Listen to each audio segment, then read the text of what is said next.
siblings are screaming. Fantastic. Okay.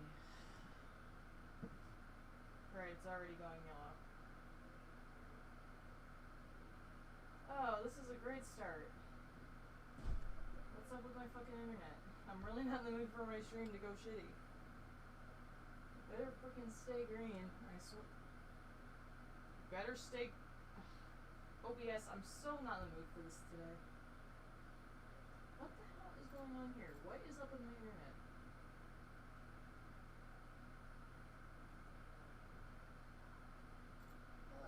This is a great sign. Oh my god. Hi guys. Having technical difficulties already. This is a great sign. First of all, I don't know why my face cam's not working again. For some reason, it's not connecting to OBS.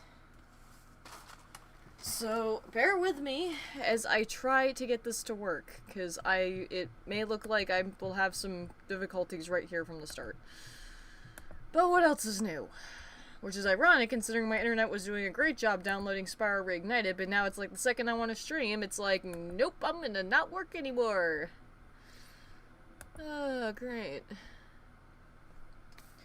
So, if I can't get my face cam working, we're just gonna have to go without a face cam for a while, because this is really annoying.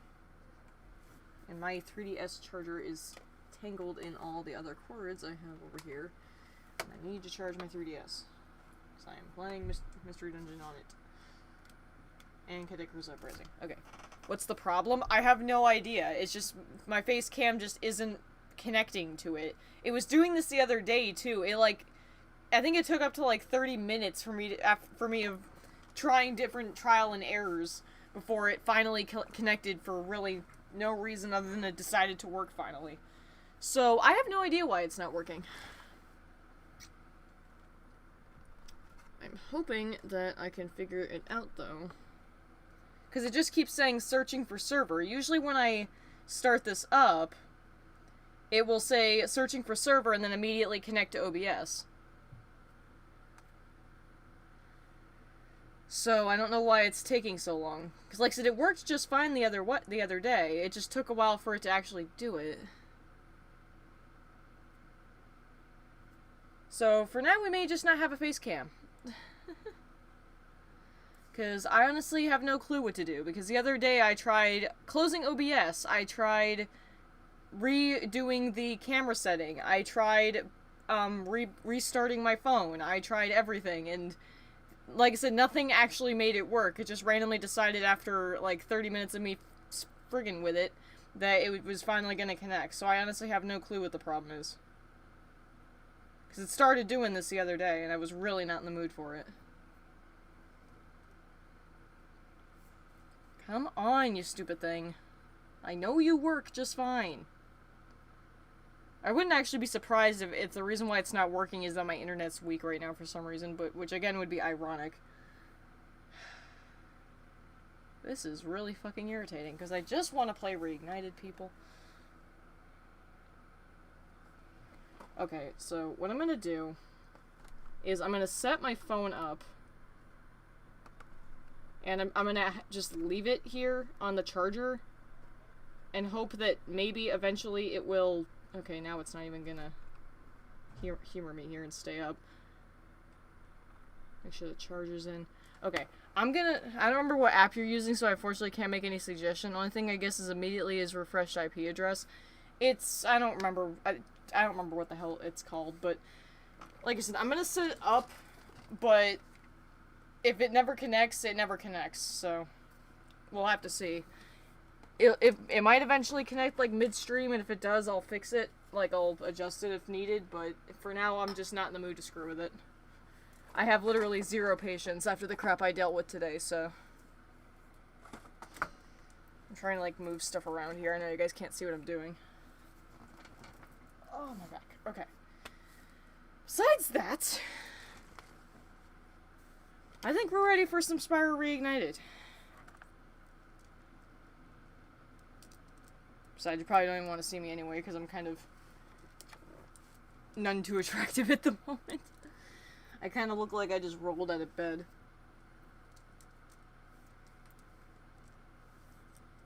7 people watching already. That's crazy. I'm like trying to adjust my laptop here.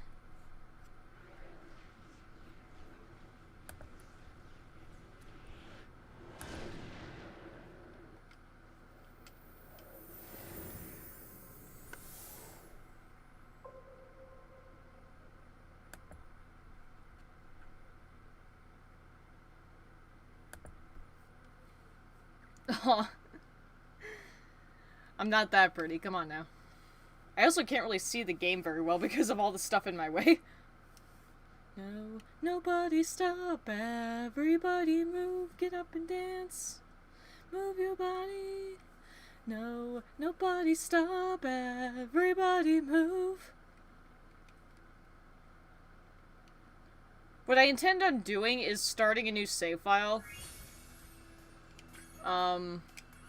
Save slots. I'm gonna start a new save. Because I kind of like just playing through the game over and over. Because I'll never actually 100% it.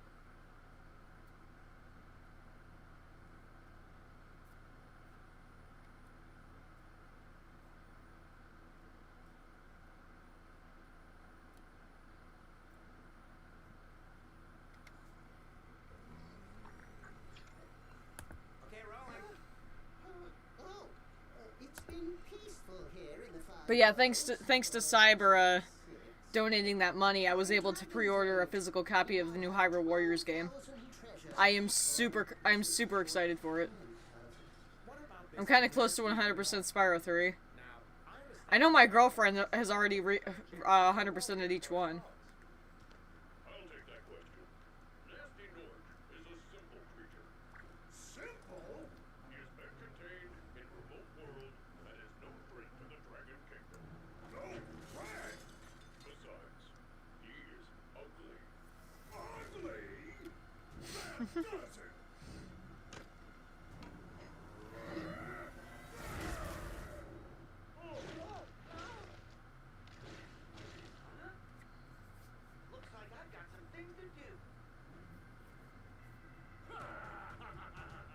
Oh god, what are you doing now, Raven? Are you gonna kill me even more? Y'all just gonna be killing me with all your kindness.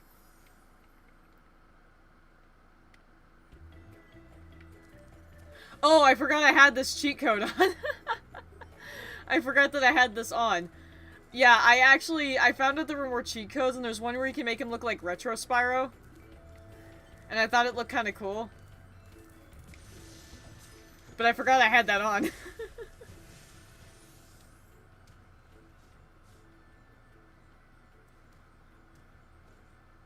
Thank you for releasing me, Spyro. Free 10 dragons in the Artisan World, then find the balloonist. He'll transport you to the next world. What about next? Oh, he doesn't even appear that way in the cutscene. That's sad, though. It would have been cool if he appeared that way in the cutscene. All I can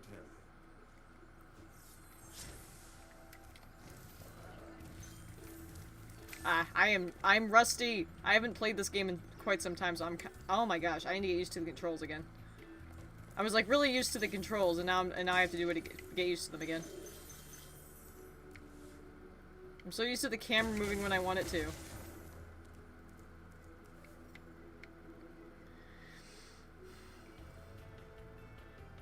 It looks pretty uncanny. I can imagine.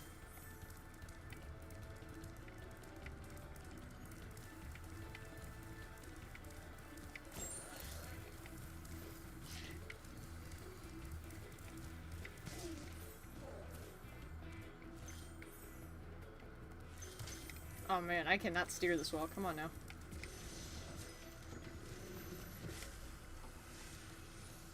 Get used to me running into walls, because like I said, I got really good at the game, and then I stopped playing it for a really long time, so now I have to get used to the controls again. And by the way, the second I get into the water, or have to, like, do anything flying, it's gonna be painful to watch, trust me.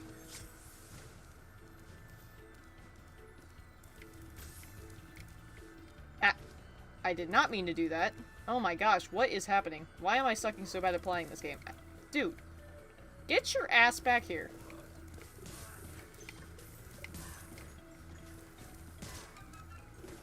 Jerkwad.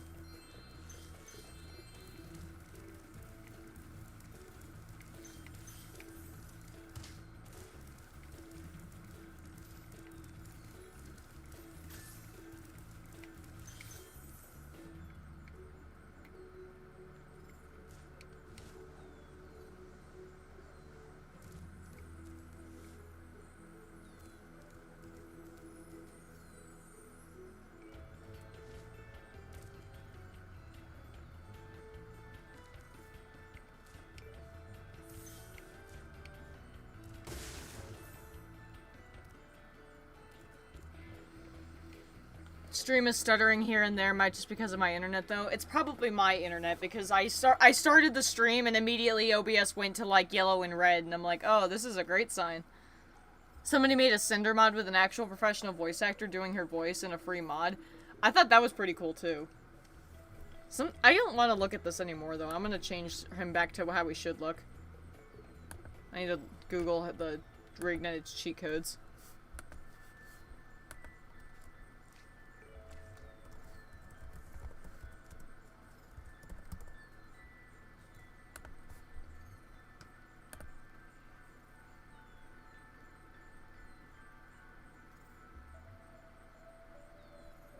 Oh my gosh, what is happening to this thing? Okay, first thing I'm gonna do...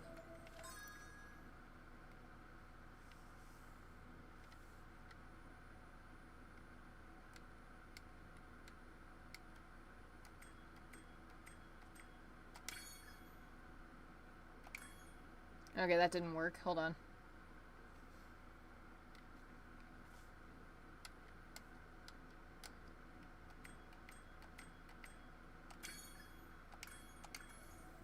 What? Oh, there we go.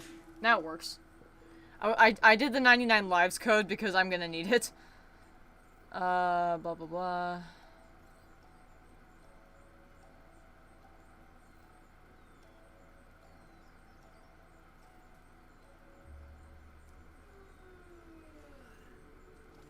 Big head mode, small head mode, tiny wings.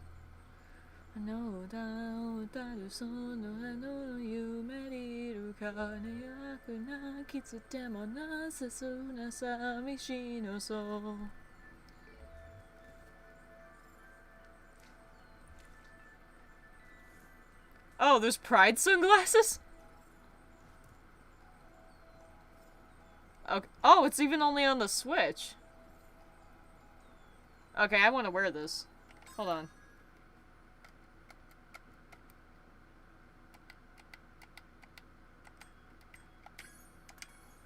Oh, that's cool!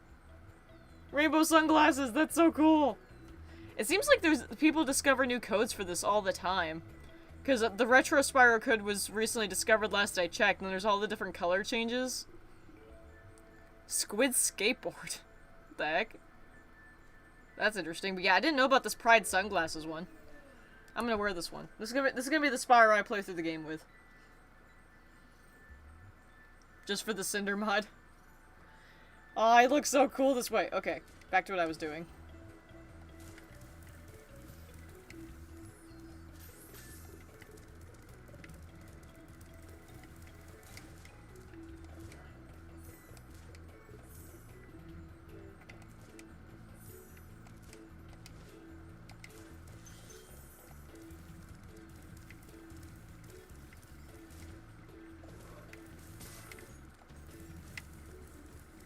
Ah, I missed entirely.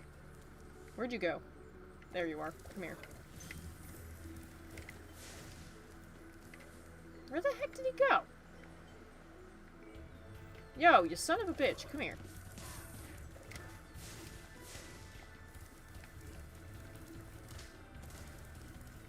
Come here. There. Jerk.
Artisan's boss is through a portal in the dragon mouth, but you're not yet ready, Spyro. First, you must complete one of the other artisan lands. Oh, yeah. I always forget to do that.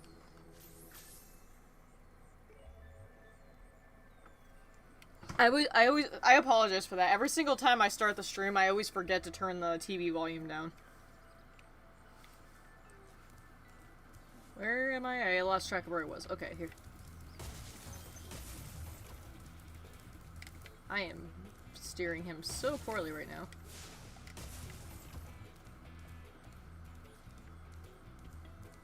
There was a gem around here, right? Oh, maybe I collected it already.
When you free a dragon or step on one of their platforms, you're saving your progress.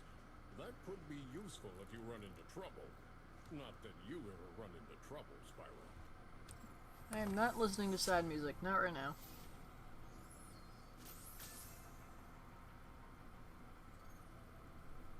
Laptop, seriously? This laptop, man. Come on now. Work, dang it.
After you've freed all the dragons, pass through this fancy vortex thingamajigger.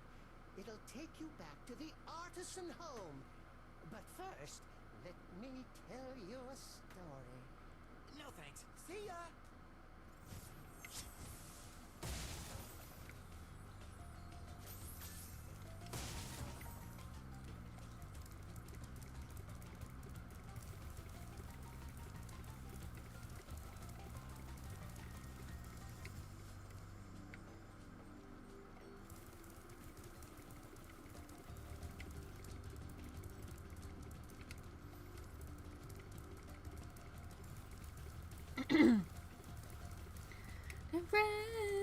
frustration is getting bigger. Bang, bang, bang. Pull my devil trigger.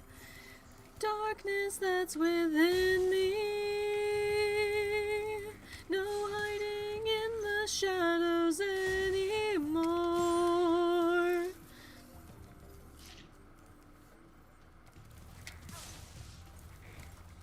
Nothing can save you, and there's no way out.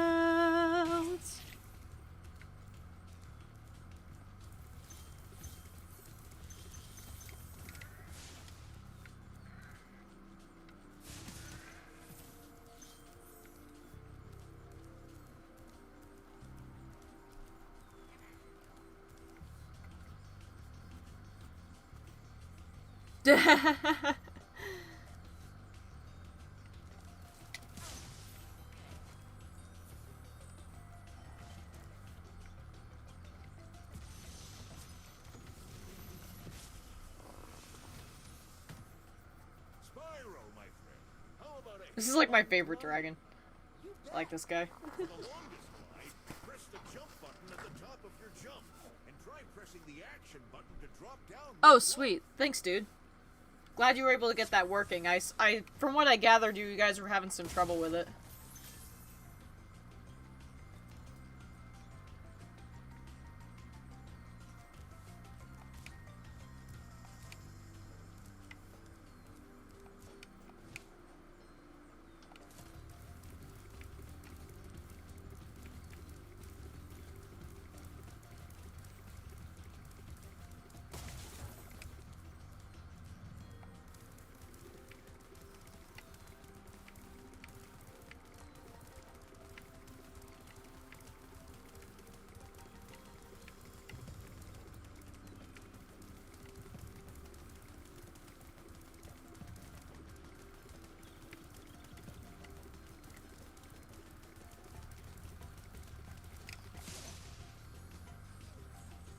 Rather tedious doing simple stuff over and over again. Gotcha.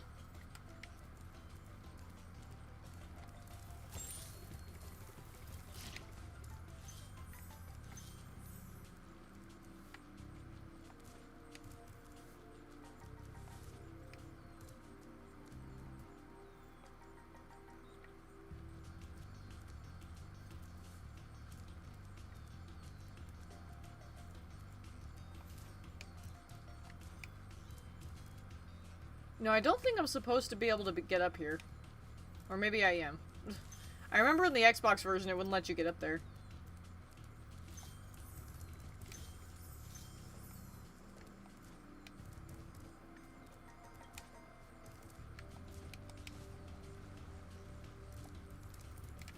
I remember there was a lot of gems like up here, scattered around.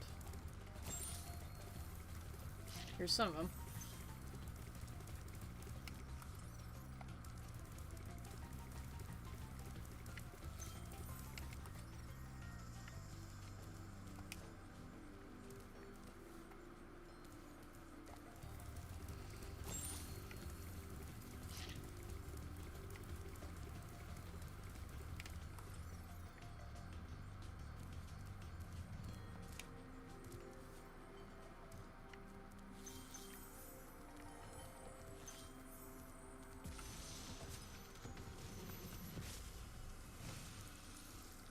Well, yeah, the game looked amazing to begin with. Dragonfly, Spyro. His color indicates Like, to be completely honest with you, the game looked amazing. butterflies. He's Like I said, I have this for both Xbox One and Switch.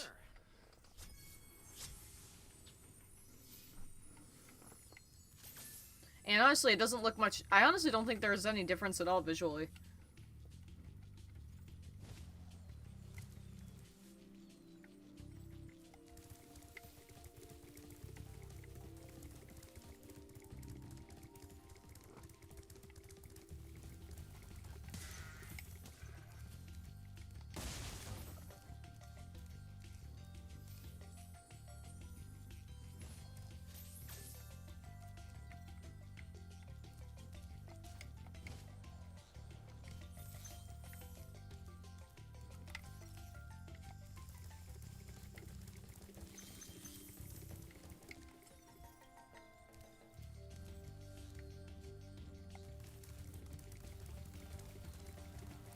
Trying to remember where the key is.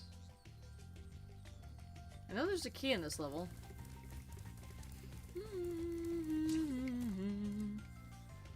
Much of a frame drop either? Yeah, not really. Clarity, now it handles lighting and materials. Okay. I don't really notice stuff like that, but... I'm not really trained to notice that kind of stuff.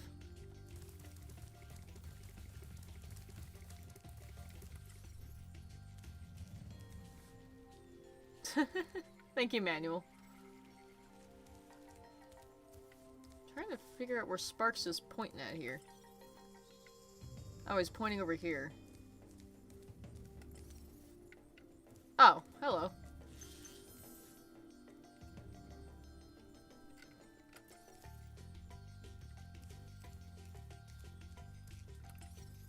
Yeah, I think he's pointing at the chest underground now. Where the heck is the key? I know there's a key in this level, and I swear it should be around here. The key is in a cave behind where the Elder Dragon was?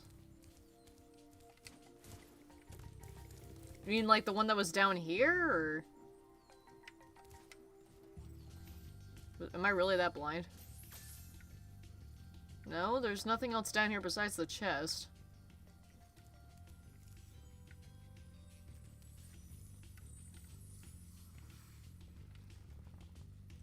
It's over the ledge by the exit portal. Oh, that's right. Duh. I remember now. And I'm going the wrong way anyway. That's a big duh. And I'm pretty sure I found it on my own, too. Yeah, it's down here. Somewhere. Oh yeah, here it is. I'm pretty sure that my first playthrough of the game I found that on my first try. So I feel really dumb I didn't remember it was there.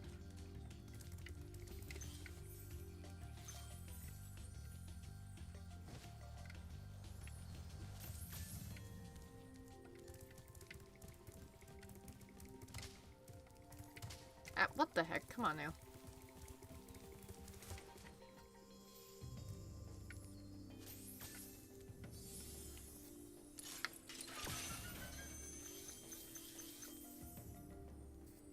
I'm still missing 5 gems.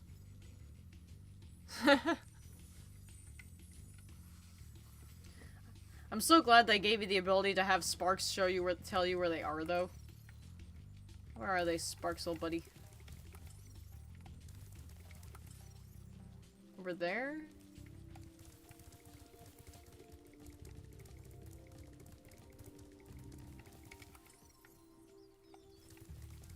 Are they, like, over here somewhere, or are they up? Okay, I think they're up. Are they up there? Because he's pointing downward.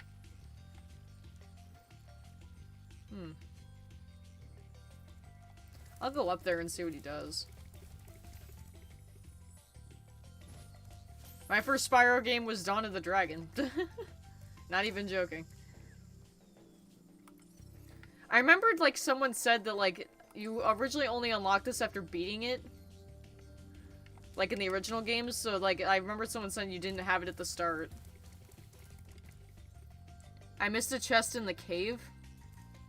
Which cave? Yeah, he's pointing down, so I don't think it's up here. Yeah, he's pointing downwards. So like, did I miss something over here? The wall? I'm not sure.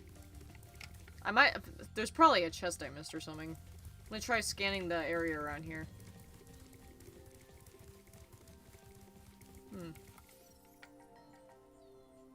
Oh, he's pointing over here. Where are you pointing, Sparks? You are literally going in random directions. Okay, he's pointing down, so it's... I don't think they're over here.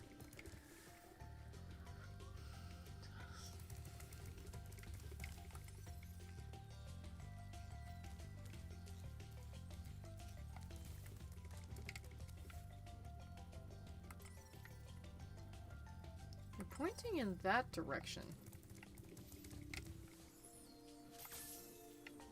I can't jump up here, I don't think. So what the heck is he pointing at?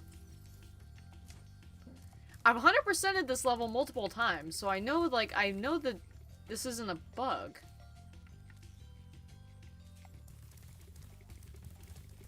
Where have I not looked?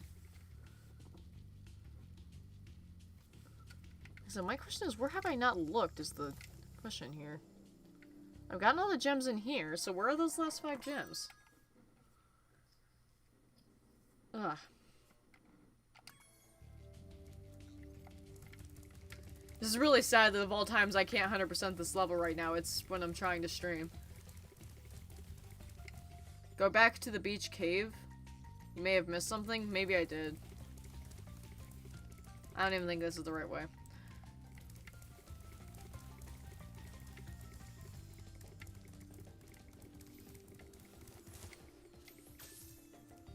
If I seriously miss something here, I'm gonna be really ticked.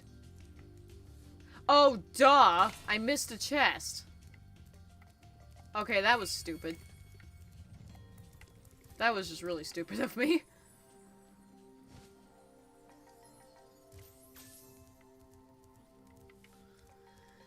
Well, fitting that that's what I forgot. Time to get out of here.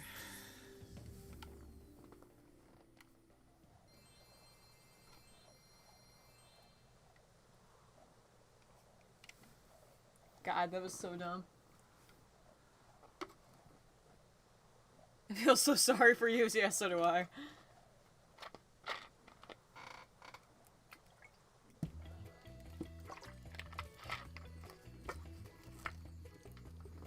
I love his pride sunglasses, though. I love it. Alright, try to remember where all the other levels are.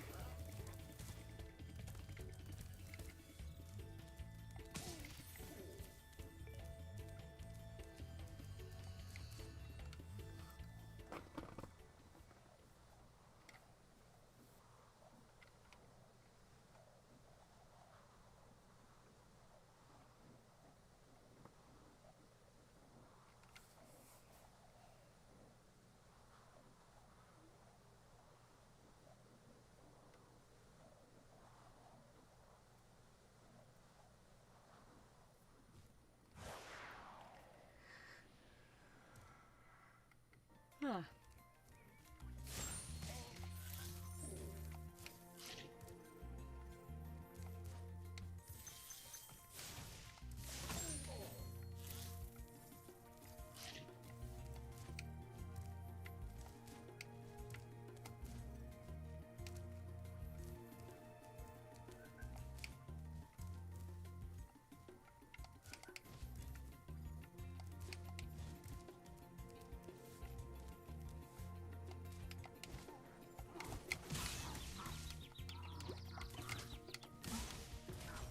I hit the flame button when I got over here.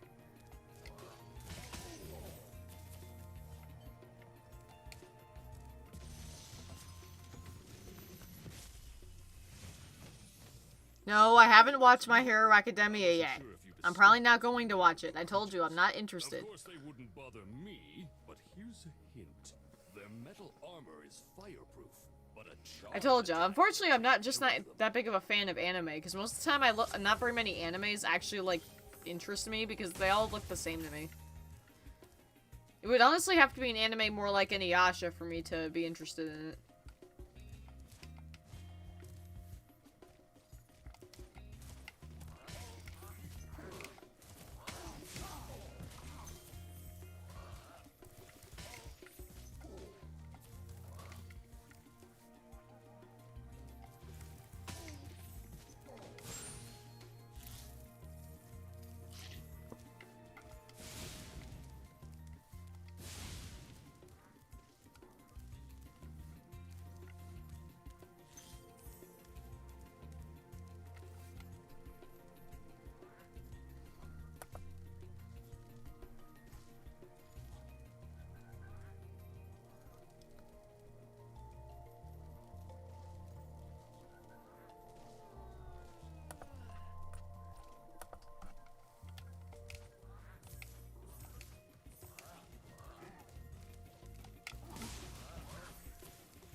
I still feel like a noob playing Dawn of the Dragon. I don't have a good strategy for dealing with the wood monsters with shields.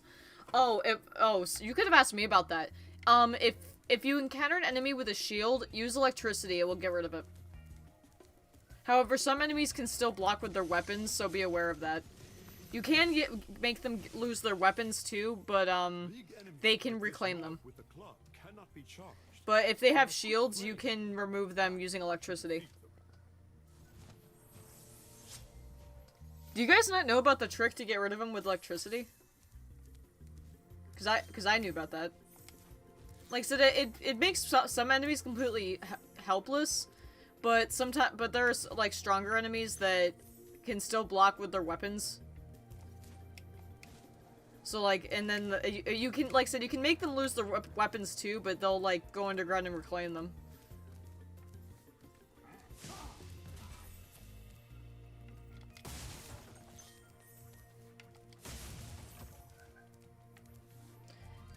Without a doubt, I'm the monster now. I honestly did not know that. Well, now you know. Seriously, try it. It's actually, it really does work.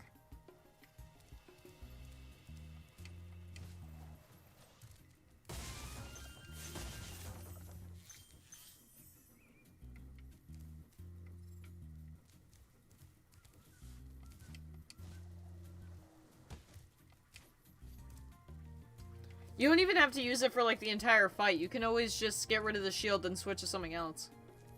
That's what I do.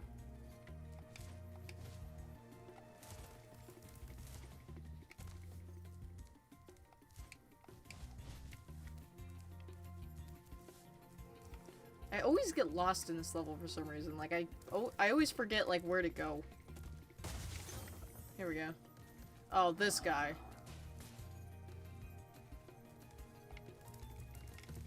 Ah, jeez. Ah, dang it, camera! What the heck? I always, like, fail at getting this guy. There we go.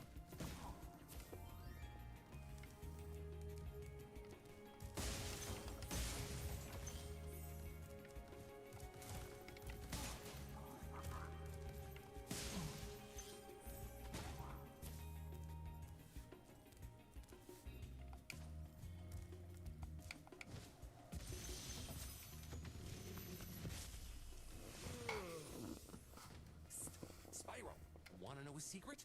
Use the action button when you want to zoom I did, however, have to kill the Valley of Avalar Elite without going hyper mode or whatever it was called. Spammed fear on him. It's called Fury mode. It's perfectly possible to do without using it. It's just, I usually save it for that because it's an easier way of handling it. You don't have to, though. I'm toxic, I'm a fallout.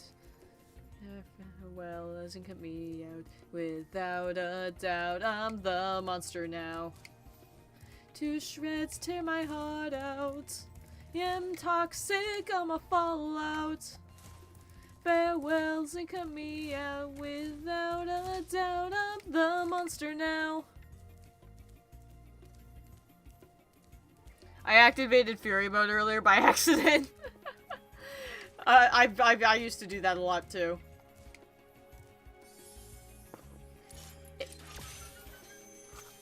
When you're especially trying to get used to the controls, you can do that really easily. Now, I am missing. Oh, I'm actually not missing that many gems. Where are they, Sparksy? Over there.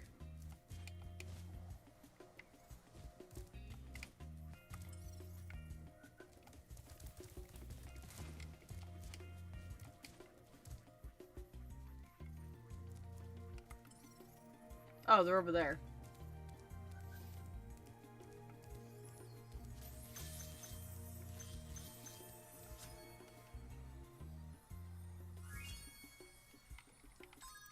Yep, I'm good.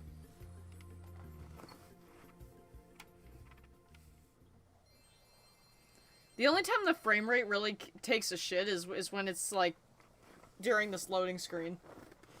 Because then the frame rate will, like, momentarily just quit.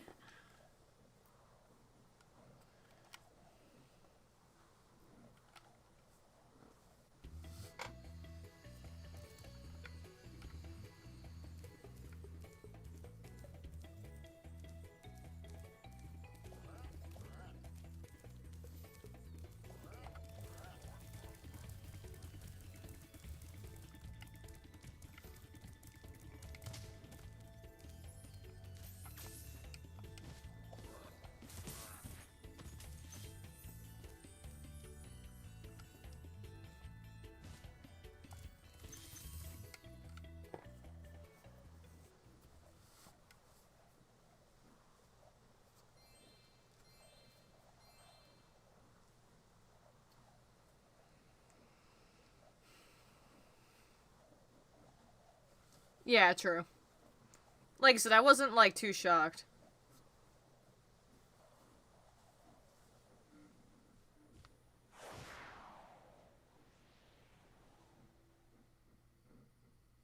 Yeah, you just have to hold it down.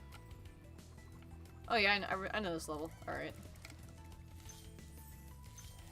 I also love how every time I listen to music while playing this game, it, like, the beat of every song I listen to goes perfectly with his walk cycle.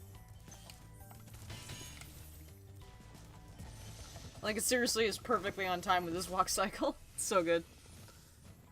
And I love it when stuff is on time with music. Town Square, Spyro. Begin exploring by gliding to that area with the bulls. Use the right stick to get a good look.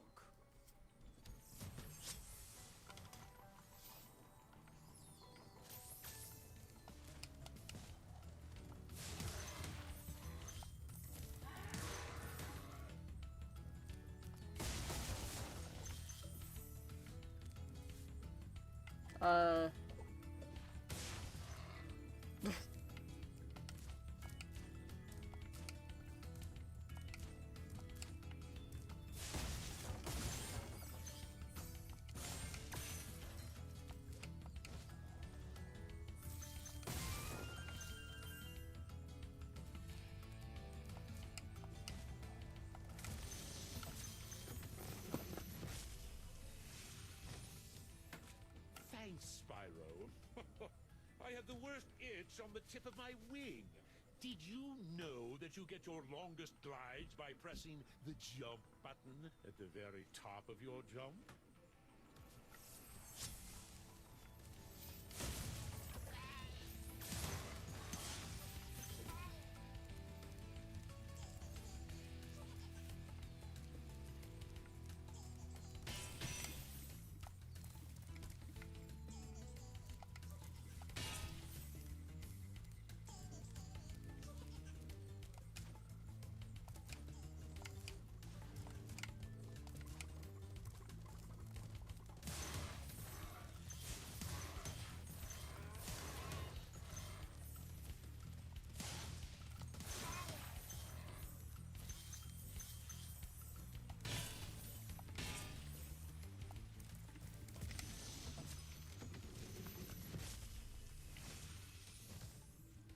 Spyro, do you see a man dressed in blue running around here? He's a thief, and he's stolen a dragon egg. You've got to track him down and get that egg. Run, run! I'm getting a little winded.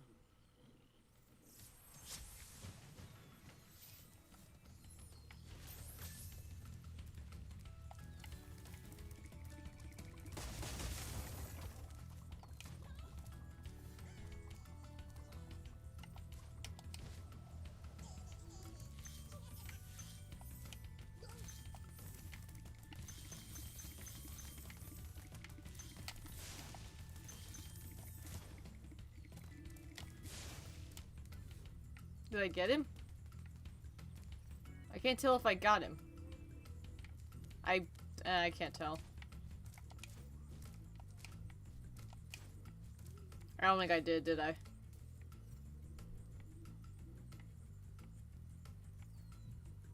Yeah, I probably didn't.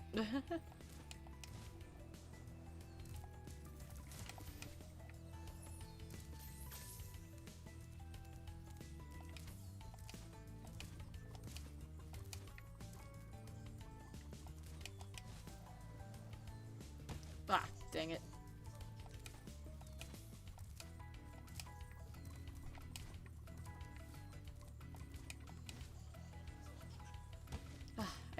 I really hate this jump.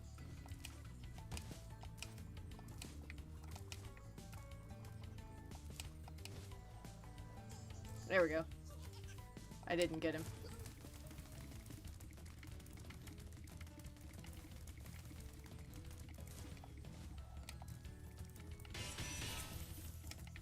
Where'd he go? Oh, he goes down there. Jerk. Okay, I'm not going back down there at the moment.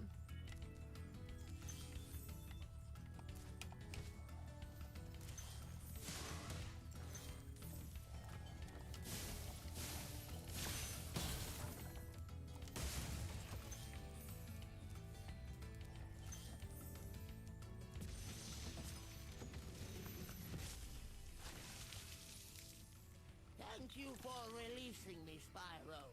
You can always check your progress by accessing the guidebook through the pause menu.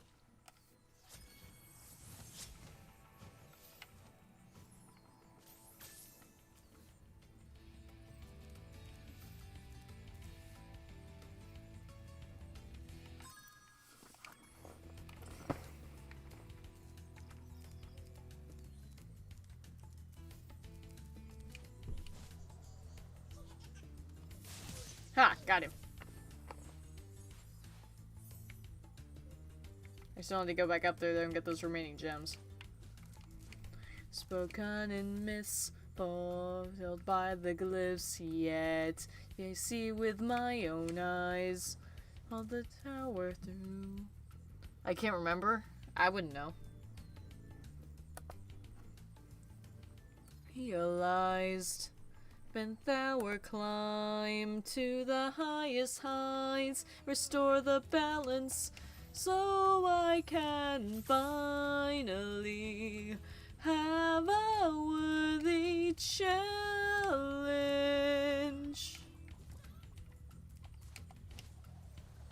No, that was bad.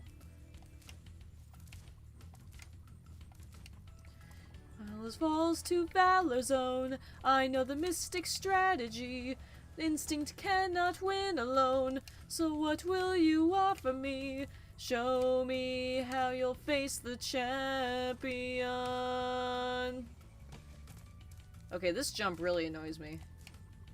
Every time I have to play this level, this one jump, I had it like fairly nailed down. Oh my god. Just get on the fucking platform, you stupid fucking dragon. The edge detection in this game can also be a huge dick. See what I mean?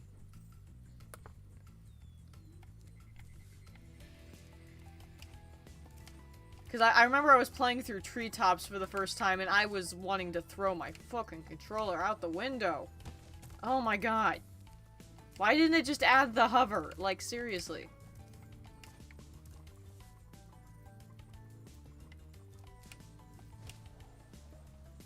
Oh my god. This is really stupid. I can't- the last gems are up there and I'm trying to get to friggin' get up there. I really hate the edge detection in this game.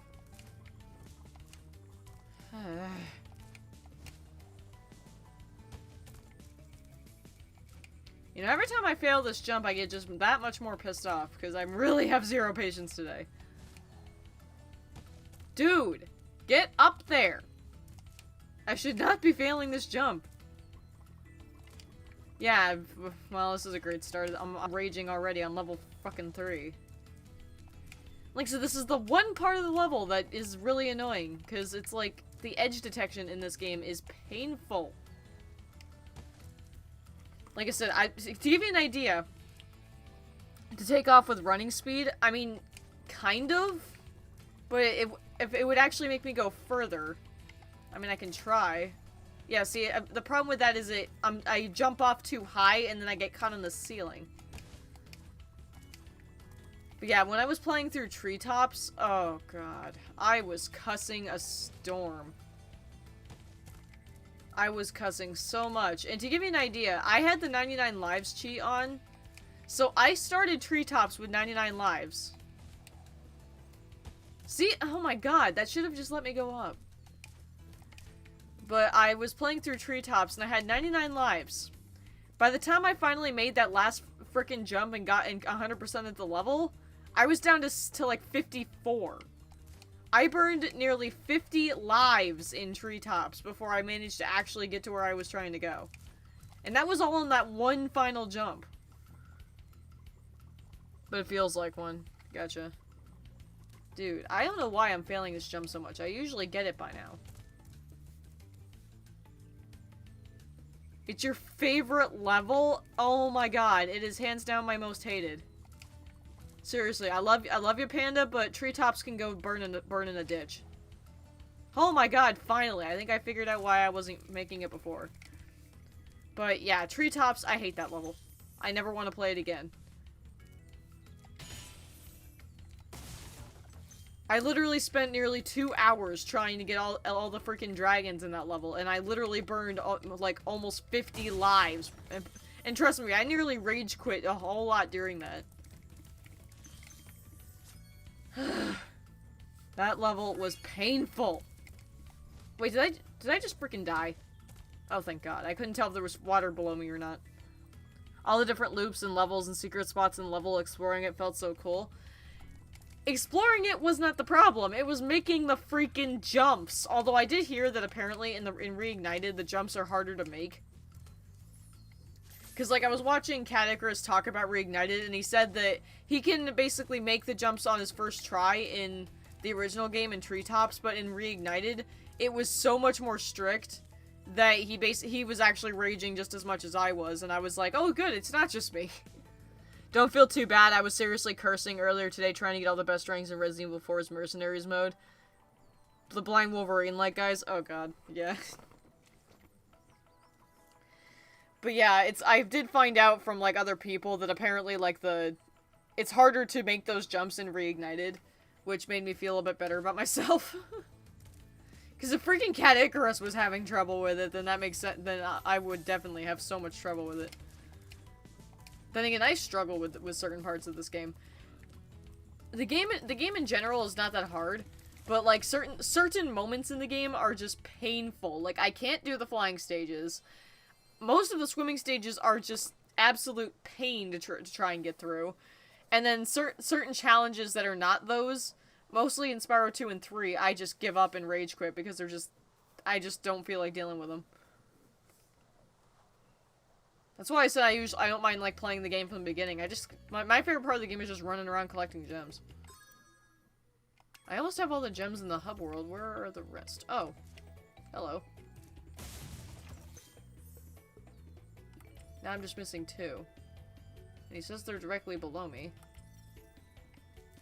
Oh, there's 1. Where's the last one?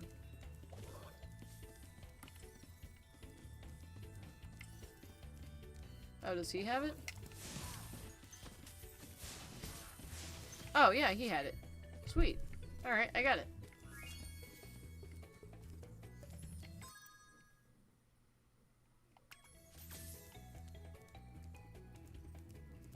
Is that all the worlds in this? I think there were only 3, right? Although, wasn't there a boss? I'm trying to remember.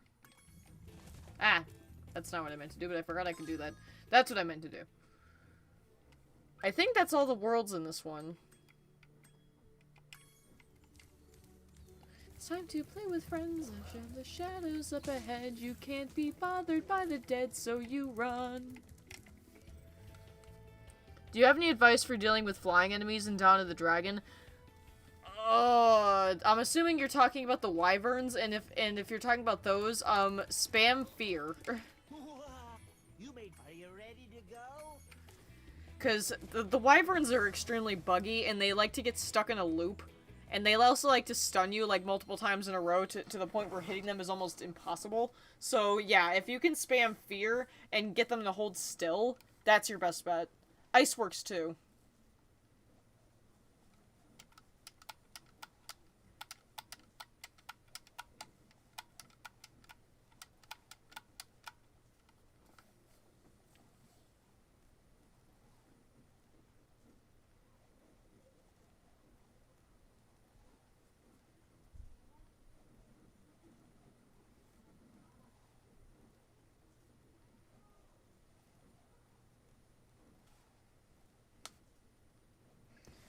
It is kind of funny that so far it seems like my channel is mostly known for Spyro stuff when it's actually not even my favorite game. I wish I could play my favorite game, but 3DS capture units are, like, impossible to find. Plus, I'm pretty sure those were the ones I was thinking of. They're like $200, although I'm pretty sure they cost even more now. And this dude's design is cool as frick. I like this guy. Collect treasure. Got it. That guy has one cool friggin' design. It's time to play with friends, and though there's shadows up ahead, you can't be bothered by the dead, so you run. Come at me, bro. This world took me forever to 100%.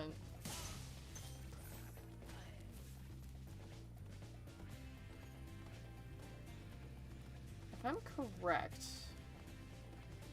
Do I aim it at this? No. No, I want to push the cannon. I'm trying to remember what I have to aim this at. I know I have to aim these cannons at something.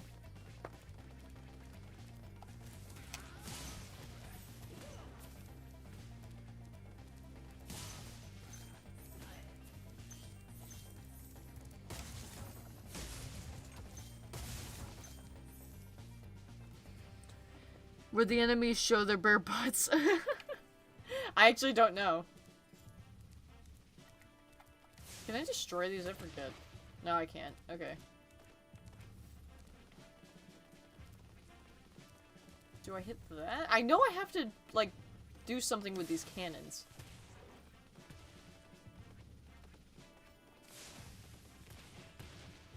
No, that doesn't work at all. I remember, like, for a long time, I couldn't figure out where all the gems were in this hub world, and then I found out you have to use the cannons to destroy some stuff. It's time to play with friends, I know there's shadows up ahead. You can't be bothered by the dead, so you run.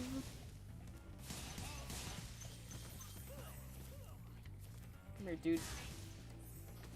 They do it in their tents to taunt you in the PS1 version. Oh yeah, I think they do that here too.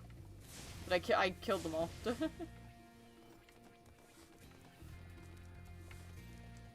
Clifftown.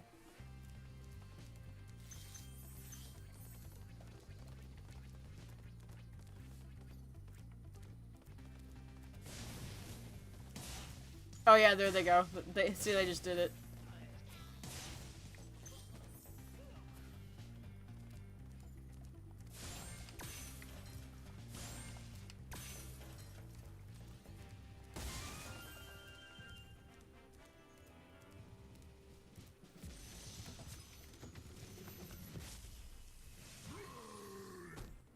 Hey, Spyro.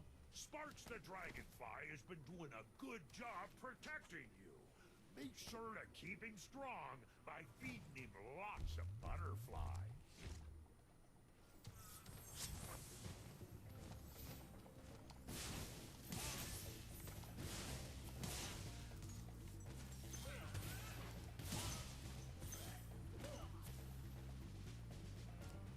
Oh, that's right. I break this chest with this cannon, I think.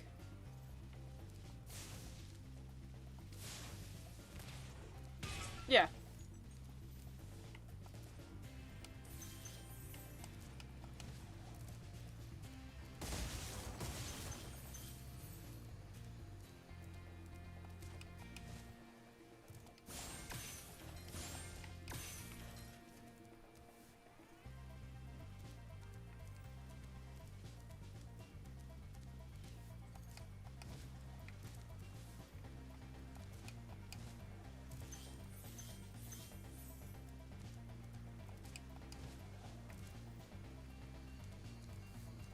So how do I break this one? I don't see any cannons. And that one I don't think would reach far enough. I mean, I can try. Whoa, I don't... Frick. Nope. No. My control's like just completely screwed up there. I mean, I can try. Really, Spyro? Push the cannon.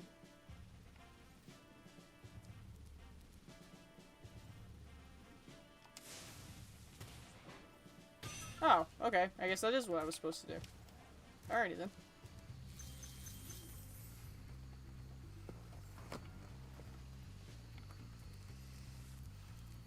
Oh yeah, I also have to hit that target. That's right. That's what I was thinking of. Oh, there's also some stuff down here. Ice cavern.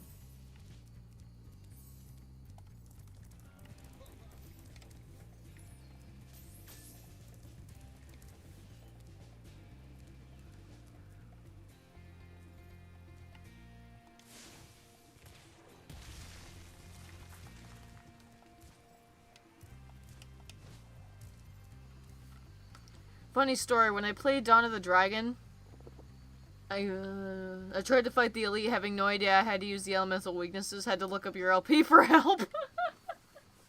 That's kind of flattering that you looked up mine for help. But yeah, the some of the helmets can look very similar. For instance, the poison and earth ones really don't look any different. So unless you know which ones are which by heart, which unless you're me, you would kind of have to do it through trial and error. Hey, baby.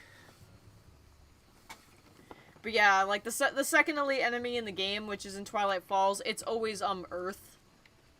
It's always Earth. And then like the first one is always Shadow. The third one can either be fear or electricity. Dragon City doesn't have one. And neither does Attack of the Golem. Ruins of Orfang can be fire, ice, or poison. The dam level, it can be either poison or wind. The Destroyer doesn't have any elite enemies. Yeah, it doesn't. And then Burnlands, the Burnlands one can either be poison. Actually, no, it can either be electricity. I think. I'm pretty sure it's either electricity. No, I'm wrong again. I think it can be like electricity, earth, or fear. I think that's like one of the ones that can be 3 different ones. And then in the final level, there's 2. And the one outside the area can be either fear or ice, I think? Although I think it can only be ice, if I'm remembering it correctly. Was in a call when you start? Okay, yeah, it's not a big deal. And the second one I think can be fire or shadow.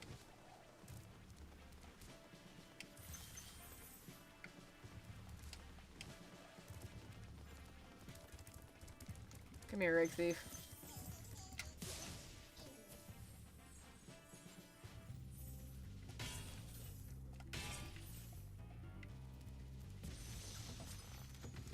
I tried to use poison because it was green, and when it failed, I assumed I had to brute force him. I was wondering I was wondering how much health he could possibly have after fighting for maybe 4 minutes. Yeah, it's Earth. Like I said, if it's green and poison doesn't work, assume it's Earth. Another thing that is possible, but you don't get any access to this until later. The Fury Breath can knock off any helmet. And I did find that out. I found that out because, there's an elite enemy in my copy of the game that likes to bug out sometimes. And when it does that, the only thing that can remove its helmet is the Fury Breath.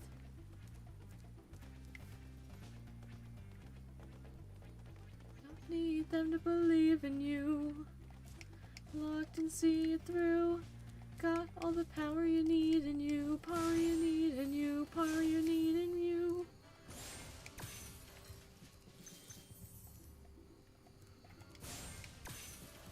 Now, I am not gonna friggin' bother with the flying stages because that will be painful, and you guys do not need to see that. You guys already saw me raging trying to make a freaking jump. You don't want to hear me raging about the flying stages. I can just not get used to the flying controls.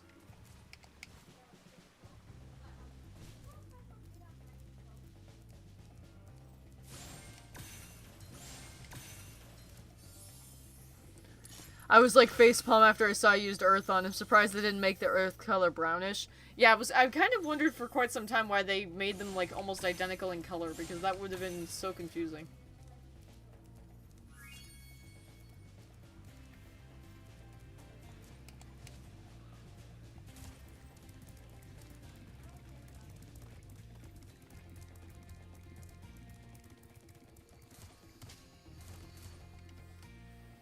I can beat all the flying stages now. Yeah, I can it's like once I got used to the controls, I could sort of do them, but no matter what I did, I just could not 100% those fuckers if I tried. So that'll be something that I'll leave to you. Like when I move in with you, I'm just gonna hand you the controller and be like, here, you 100% the rest of the game for me. The swimming, too. Like, the flying and the swimming. For some reason, those are 2 things in this game I just cannot get used to, no matter how hard I try. Oh god, this level. This level has another, like, jump that killed me for so long. It was actually funny too because I thought, if I'm remembering correctly, I thought I had to make a really stupidly hard jump, and then I found out that that wasn't actually how I had to do it. But I don't even remember.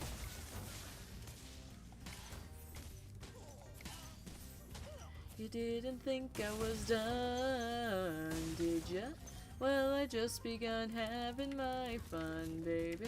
When people live for attention, playing the victim. I was born to do the killing. I see how you're going crazy, always thinking about me, baby, on the daily. Feed me or to get to Betsy, talk some more about me. I know that you love me, love me. How you think I'm bothered? No, I'm nothing like the others. You shouldn't have messed with me, 'cause I heard that you're afraid of monsters. Monsters, are you ready for the monster? Monster, are you ready for the monster? Monster, are you ready for the monster? Monster, you ain't ready for the monster. Monster, just being me. Cut out the things that I don't need. And I don't care if you disagree. I don't need no sympathy. Winning the game on my own. I see how you're going crazy, always thinking about me, baby, on the daily. Hi, Kiki. First time seeing you on one of my streams. Of course you joined the stream. My face cam stops working. I often thought games had secrets in places where there was really nothing. Trying to enter the Bowser painting in Super Mario 64 for one thing. Oh my god. Like, it's kind of funny too, because like my girlfriend's awesome at classic Spyro, whereas Legend of Spyro is where my talent lies. Ready for the monster, monster. Are you ready for the monster, monster? Are you ready for the monster, monster? You ain't ready for the monster, monster. Would have been so different between us, but then you went and messed everything up. Took a knife and stabbed me in the back, took everything I had, went to your friends and left. Last time, I'm gonna tell you now. You gave me, I'm gonna go you down. No, baby, I'm done with you, not coming back for you. Go, girl, go. It's 3 in the morning and I'm dealing with a lot of people at the moment. Me introduce myself. Funny how you think I'm bothered. No, I'm nothing like the others. You shouldn't have messed with me, 'cause I heard that you're afraid of monsters.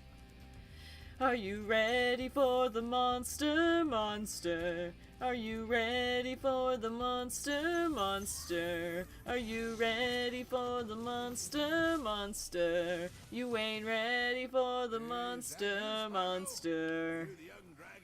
I'm gonna try again to see if I can get my face cam functioning. Oh, I love Spyro sitting there like a good little boy. You've known... I forget. I'm gonna try and see if I can magically get my face cam to work. Come on. I don't know why it's having such problems connecting. Because it worked just fine for quite some time, and now starting yesterday, it's like, nope, not gonna work.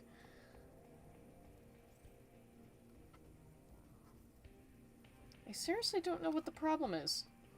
Like I said, I got it to work randomly, like, the other day.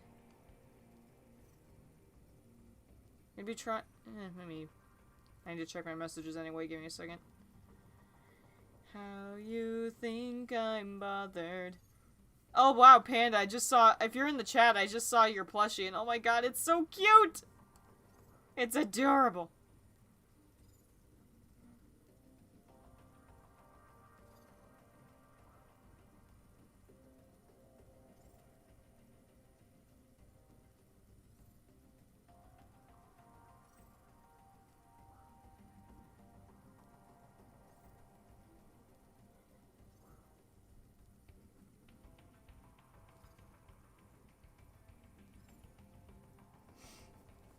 I'm so proud. You should be.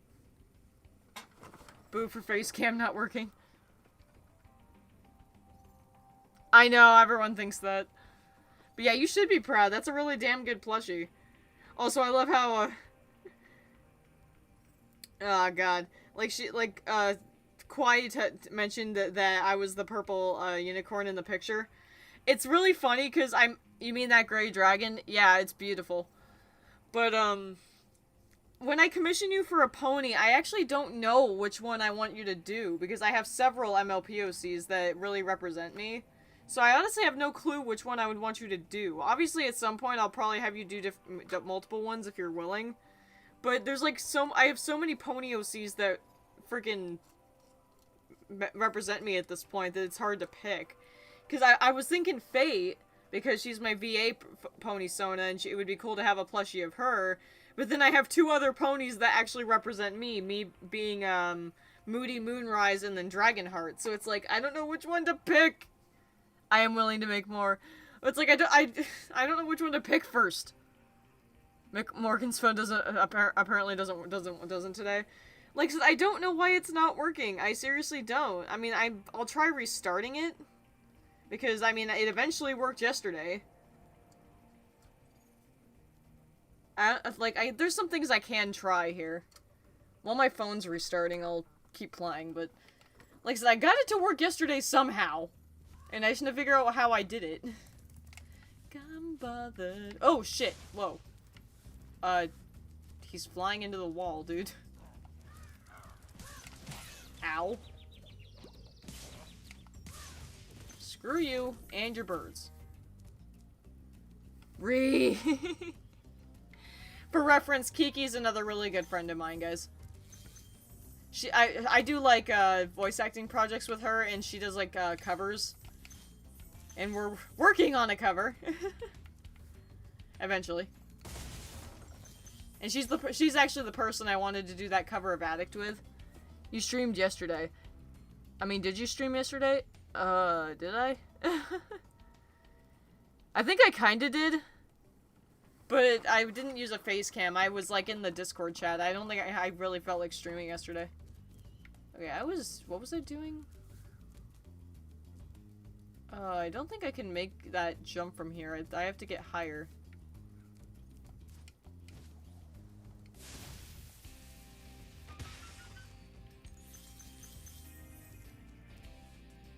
Let's hope to God I can make this jump. Nope. I'm pretty sure that's how I'm supposed to get up there, but I didn't quite make it. Think I was done, did ya? Well, I just begun having my fun, baby. Some people live— oh no, I'm supposed to get over there from here, duh. Oh, pfft, nice. I can't platform today. How you're going crazy, always thinking about me, baby, on the daily. Feed me your negativity, talk some more about me, I know that you love me, love me. Didn't Spyro have hover in one of the other two games? Yeah, in Spyro 2 and 3, he has like an extra hover that you can do if you're gliding by pressing X, but in the first game, they didn't add it. They did add something, though, and that's that if you're, like... The judgment for when the game allows you to do this is really, like, tricky, but if you are just barely not going to make a jump sometimes, it will, like, push you forward onto the platform. That was added. But, like I said, it's rare that the game actually is nice enough to give you that.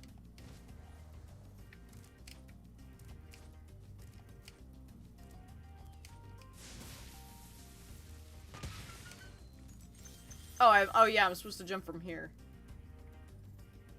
Oh god, who wants to bet I'm gonna fall so badly? Oh shit! Oh, that was cheaply placed. Okay, you know what?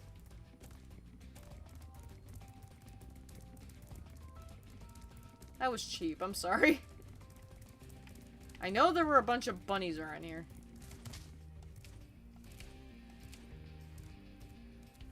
Where are they? Oh, great, more vultures. Fantastic.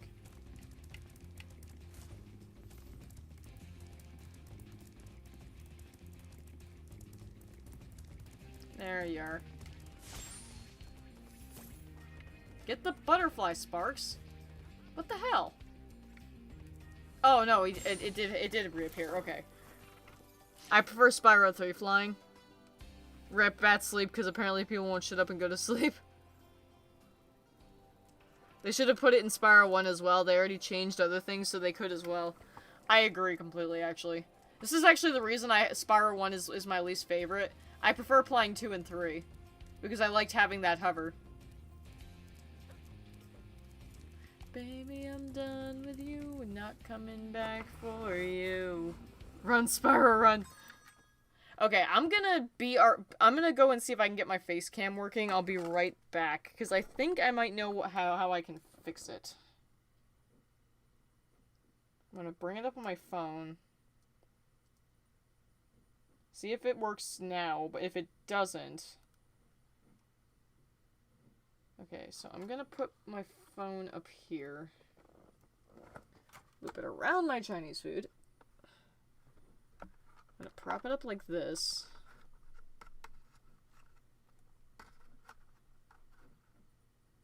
It's probably gonna fall over, but if it does, it's okay. Okay, I'm gonna get on OBS and see if I can figure out why it's not working. My stream's health is not good. Like, this is really bad. Like, seriously, my stream's health is, like, really erratic. And I don't know why. This actually could be why my face cam's not working.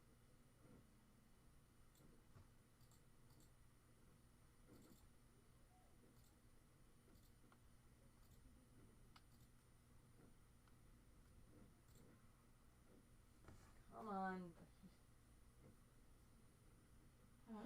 I really can't get through a single fucking stream without something not working, and I'm really getting sick of it. Actually, the funny thing is, the only thing that has not given me trouble yet is the capture card. Which is kind of funny. It's like, everything else has caused me endless amounts of problems, but not that. Okay, I'm gonna try closing Mozilla. Oh, wait, no. I can't close Mozilla because I'm uploading something. Ah!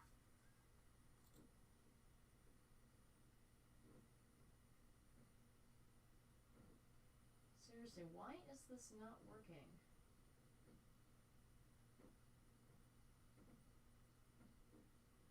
Why is this not working?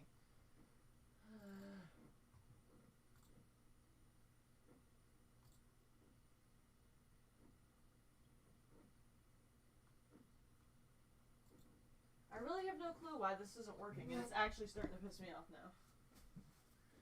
It's like, I'm trying not to let this get to me, but it's really pissing me off. Because I really hate that something just can't... every single one of my streams has to have something that just doesn't work.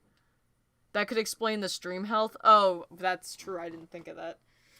Because my thought process was like, well, I could just upload something while I'm streaming, and I didn't think about that. It's almost done, though, thankfully. The splitter usually works, I assume. Yeah, it works just fine. Like I said, I meant it when I said that the game capture is the only thing that hasn't given me trouble yet. But yeah, thankfully, I was uploading episode 1 of me playing through the Henry Stickmin collection, because you guys seemed like you really wanted to see that. Is upload heavy, but not download heavy. Gotcha. So yeah, once it's done, it might work. So, it's at 93% on it.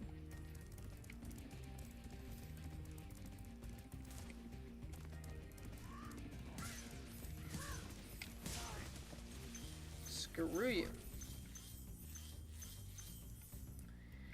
But yeah, I'm really trying not to let it anger me, but I'm failing horribly. Don't you underestimate me, 'cause I know that I won't go speechless. All I know is I won't go speechless. Speechless. Another song I really wish I could do a cover of.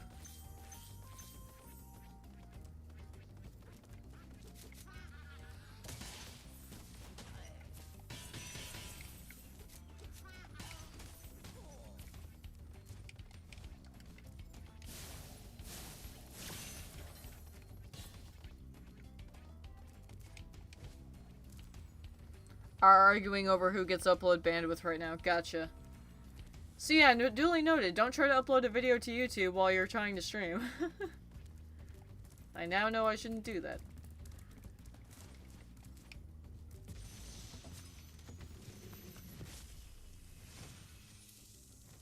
Dry Canyon rewards good gliders. You are a good glider, eh, Spyro? But yeah, it'll be done in a little bit. Glide. Spyro is so awesome. I love the classic boy is so cute. I think I remember I said to somebody like a long time ago that at some point I'd love to commission someone for like a picture of me like holding and hugging classic Spyro. To this day, I wish I could. I was tempted to draw that myself, but it's like I ain't no good at that. Whenever I draw Spyro, he always looks so awkward. The way it stutters periodically tells me the programs are taking turns hogging the bandwidth. Gotcha. Insert distraction dance meme. Can't wait for the Henry Stickmin episode. Yeah, the first episode is me playing through, like, all the games that already existed. And then the next episode I upload will be me playing through, completing the mission. Insert distraction dance. Oh my god, distraction dance. I won't lie, when I first watched Markiplier play through the game and he got to that part, I died so hard. I was laughing my ass off. It was so good. There is actually a moment. A lot of completing the mission was spoiled for me because I watched Markiplier play it. But there were things that weren't. I think there were like two sides that weren't spoiled for me. And there was a moment. Oh my god. I'm not gonna tell you what moment it was, but there was a moment in one of those times where it was very distraction dance like, and the third time I tried it in that certain route, I was laughing so hard because I wasn't expecting it. It was so good.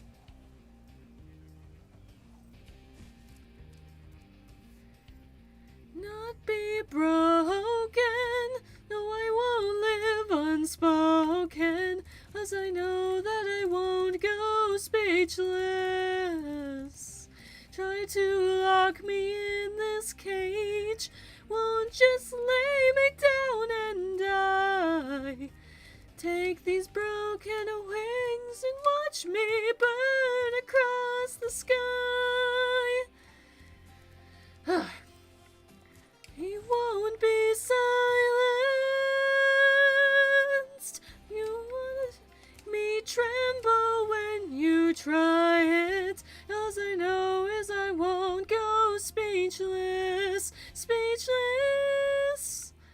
I'll breathe when they try to suffocate me. Don't you want to restimate me? 'Cause I know that I won't go speechless. All I know is I won't go speechless. Speechless. I'm still trying to figure out how to nail the notes for that. Have you ever played the PS1 originals? No, I have not. Except I actually got the game before watching Markiplier, so that was great. I didn't think I would get to play it because I didn't realize it was available on Steam. But yeah, I've to this day never played the original Spyro games. The oldest Spyro game I've ever actually like owned and played is it's either a Hero's Tale or Spyro Orange, because I recently got a Hero's Tale, but I got bored of it really quickly. Because I got like really lost. I still haven't found the key, that's right. I forget where the key is.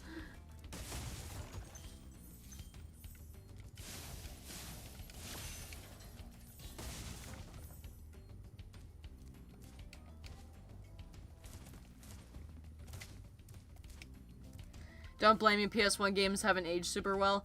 I just never owned a PlayStation. I didn't grow up with a PlayStation. I grew up with, like, Nintendo consoles. I grew up with like, basically my whole childhood was, like, a combination of Nintendo and Microsoft. Because in my house, what we usually had were Nintendo and then whatever Xbox was new at the time.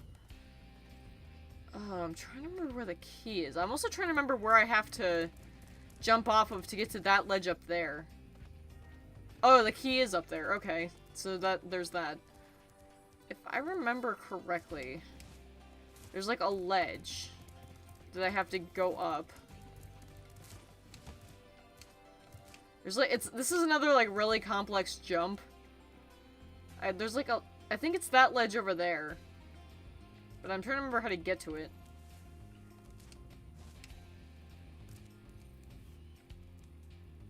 I'm trying to remember how to do this. I know there's like a way you have to do it.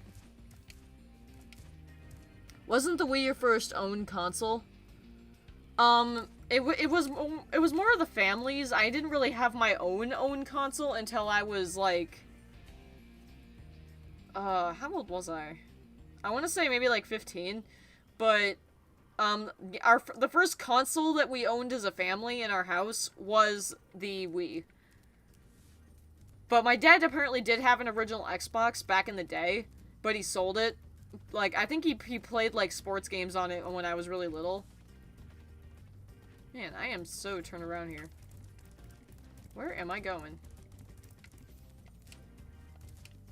I think I remember, like, I thought it was supposed to be this ledge here, but... The question is, can I glide over there? I think I can glide here.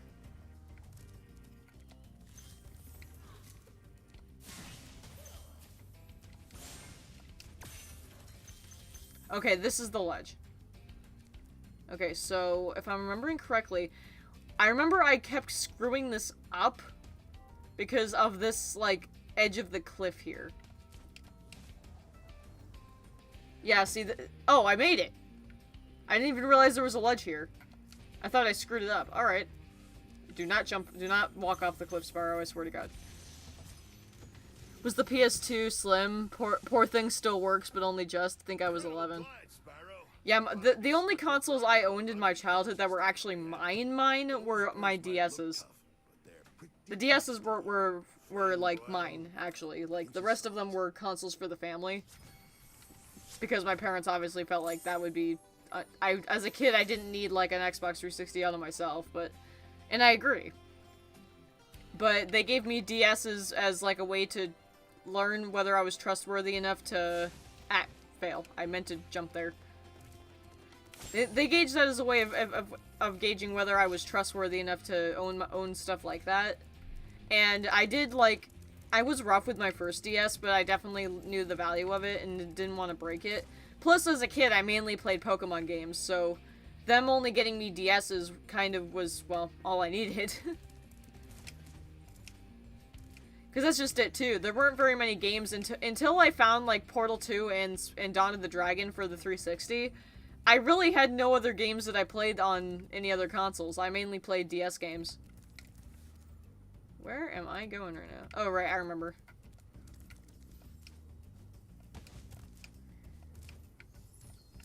I mean, for love of God, the only three DS games I played that weren't Pokemon were, I think Kid Icarus Uprising and then Nintendogs. It took me a very long time for me to branch out to things other than Pokemon, because as a kid, I just preferred it. That's actually part of the reason I love Kid Icarus Uprising so much, is... anyone who knows me would think my favorite game of all time is a Pokemon game, and originally Pokemon Platinum was my favorite game of all time. But once I branched out into Kid Icarus Uprising, it was not only an amazing game, but it basically showed me that I can like other games, so... Yeah, so Kid Icarus Uprising is my favorite. Which is kind of funny, too, because most people would think that Pokemon Platinum or Dawn of the Dragon are my favorite games, which they are my second and third favorite games, but they are not my favorite.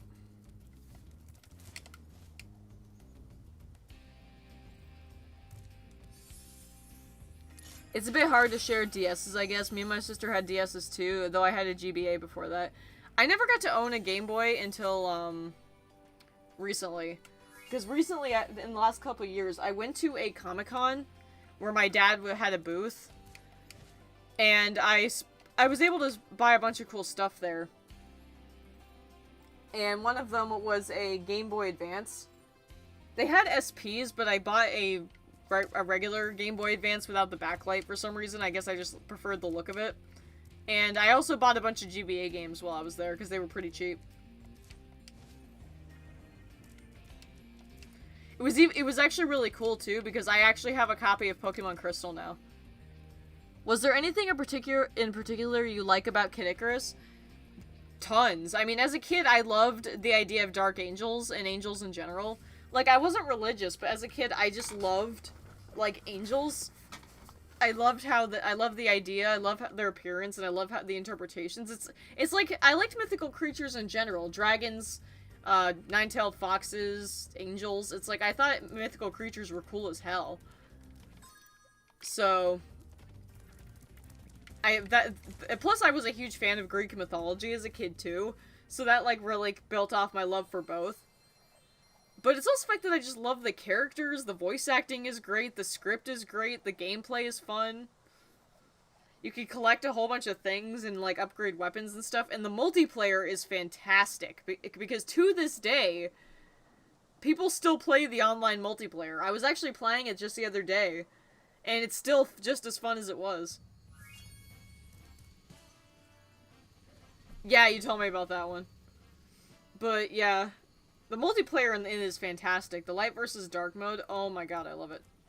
That's part of the reason I really wish they would port it to the Switch, is because it still has a fan base, and people still friggin' play it.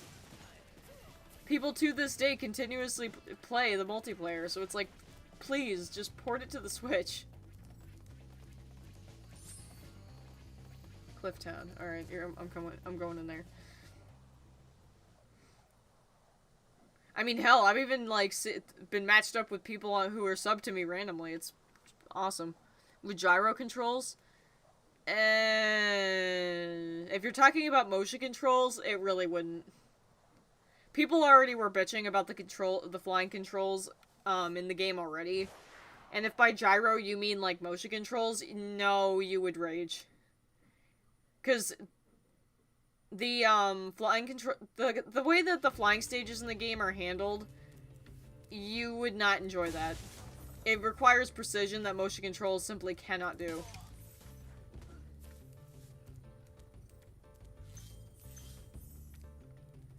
Especially with you having to shoot while doing it, I don't really know if there would ever be a way to do motion controls like that accurately.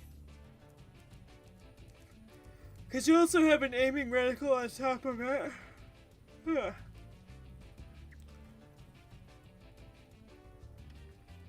Like I said, take it from me.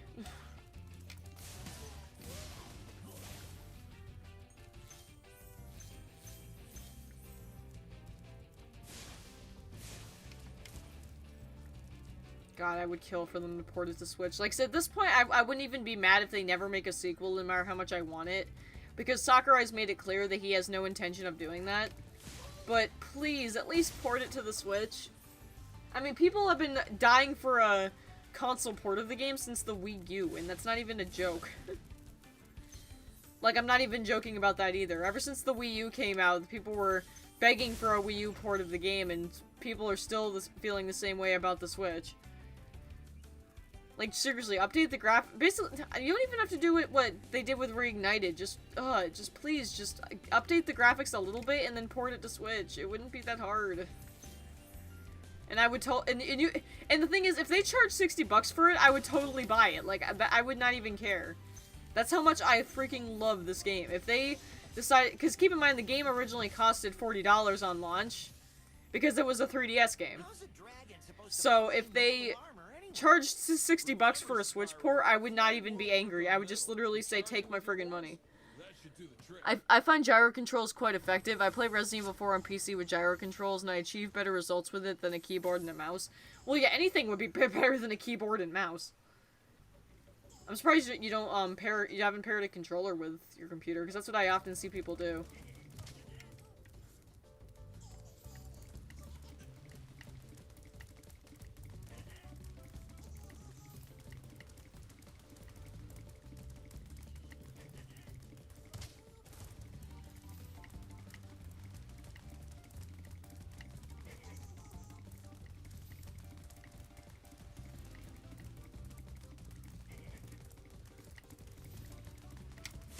Got him.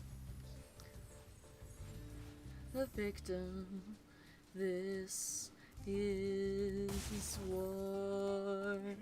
The moment of truth, the moment to lie, the moment to live, the moment to die.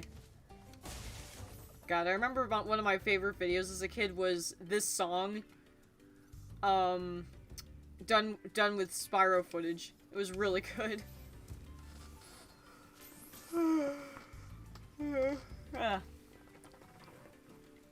How long have I been streaming for? A while. This is that is what I do. I connect my 8-bit to my PC in Switch mode to access the gyroscope in it. Oh, okay. Gotcha. I suspect that some people can deal with motion controls a heck of a lot better than others. I suck with motion controls, which is why I really sucked at playing games on the Wii. So you probably are much more equipped to deal with them than me.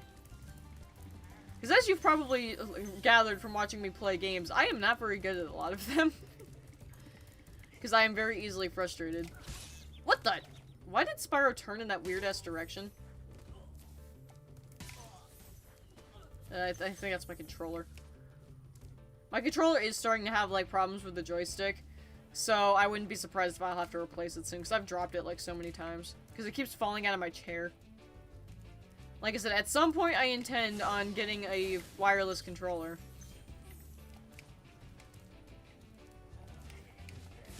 Because the wired controllers, like, this one does, the current controller I use is pretty damn good, but... Don't you play Splatoon 2 with gyro aim? No I do not. In the original game I did. In Splatoon 1, that was how the game, like, came out, if you played it. And on the Wii U, it actually worked really well. That was, like, one of the few times the gyro controls were actually my preferred setting. But you had the option to turn it off. You had the option to, use the other joystick for camera control, but in Splatoon 2, it's default to that control scheme, and honestly, I prefer it with a Pro Controller. On the Wii U, I preferred it because it was so easy to just, sit in, like, a revolving chair and then play the game that way.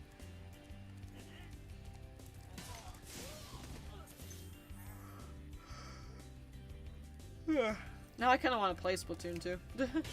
I haven't played it in a couple days. I actually haven't played it since the last Splatfest.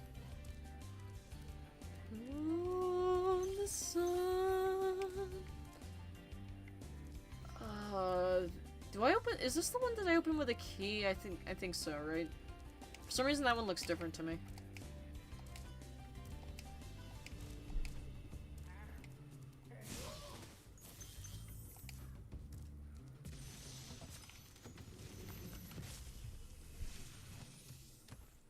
Hey, what's on the other side of that river?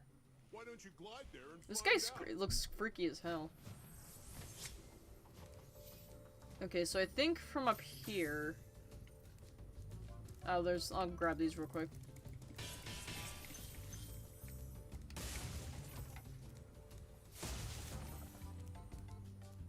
Okay, so from up here, I can glide to pretty much anywhere. I'm gonna okay, I'm gonna get a little more height. Okay, I'm gonna jump for it. I think I jumped too late. Frick. Oh, nope, I'm gonna make it. Cool. Alright, there's a vulture up there. I'm gonna charge.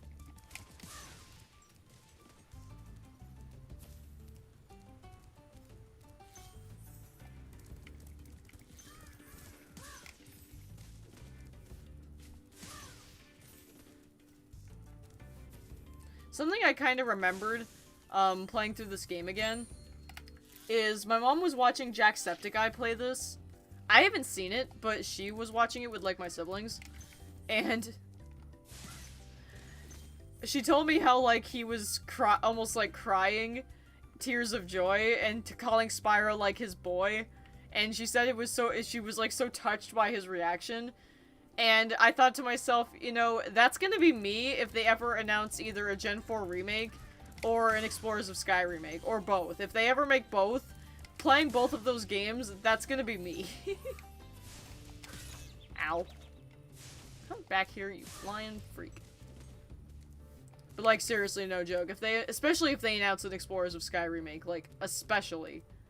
If an Explorers of Sky remake happens, I will be, like, crying my eyes out. Because that's my childhood, right there. Honestly, again, I would also be the same if they ever remade the Legend of Spyro trilogy, but like I said, I'm not counting on that. Has your mom always been into gaming? Not really. She's not really into gaming per se. She actually kind of explained it to me. She likes watching people do it. Playing games herself, she hates giving it a try because she claims to be not very good at it. But like she says she likes watching other people play it. I'm Spyro, what the heck?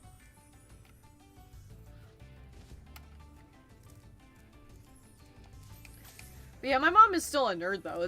That's kind of where I got my love for liking a game's story, even if I don't necessarily like the game itself. Because I really do like when a game has a nice story, and in my eyes, if a game has a good story, then it doesn't care. I don't care if the game is bad, or if I'm not any good at it. Like, so that's why I honestly, I love Resident Evil 4. The gameplay I'm not very good at, and I would probably never be able to beat the game myself, but I love the story, and in my eyes, that's good enough. I don't think. Yeah, I'm not gonna make that joke. Jump. Must confess that I feel like a monster. I feel like a monster. I feel like a monster. My mom is just really chill. I honestly really don't think there's many things I can't say to her that she would, like, not be okay with. No joke, I know somebody who has Sonic 06 as their favorite game, and the reason is no joke, they don't play games. They are only into Sonic for the fandom and story, and Sonic 06 had the best story to them. I was actually just gonna say, that's why I don't hate Sonic 06. Playing the game itself is frustrating, and I totally understand why people, like, get annoyed with it, but I like the story. Plus, also, one of my favorite Sonic characters is Silver. And make jokes about that if you really want to, but Silver is my boy. My two favorite Sonic characters are actually Rouge and Silver. With Sonic, like, right behind him. Because Sonic is, like, also my boy.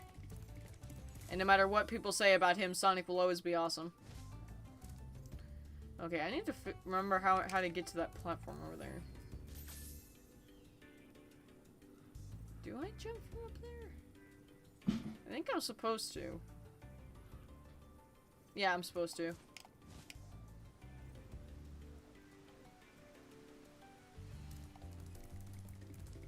Make sure there's no gems over there. Okay, Sparks is pointing over there. What am I listening to right now? Oh, Voyage of the Fallen.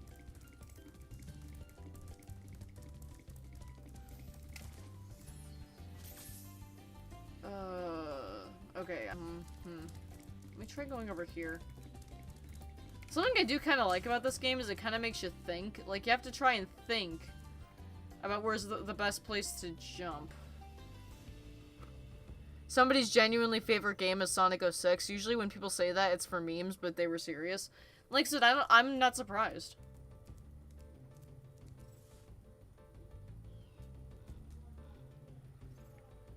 I mean, if Sonic Boom was like a little bit better, that would probably be, for a while Sonic Boom was actually my preferred Sonic game. It wasn't my favorite, but it was definitely the one I could play the best. And then there's Sonic Forces that, even though it's my favorite Sonic game, it's still frustrating as all hell. I'm trying to remember how I did this. Forget, did I get the treasure chest that was down there?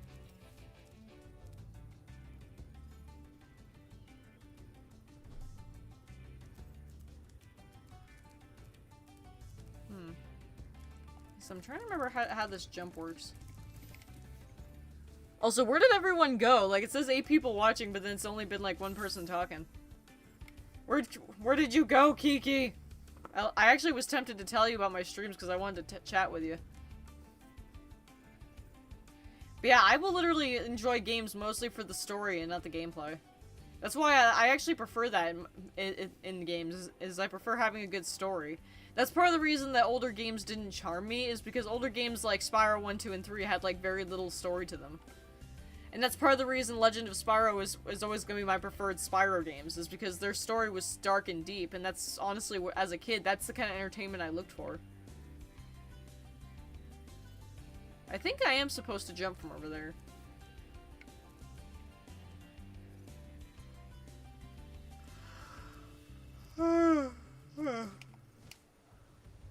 Oh, I'm actually gonna make it. Cool. Okay, so to get over there, like, so if I'm remembering correctly, I think I do have to jump from over there. I don't remember where the key in this level is, though.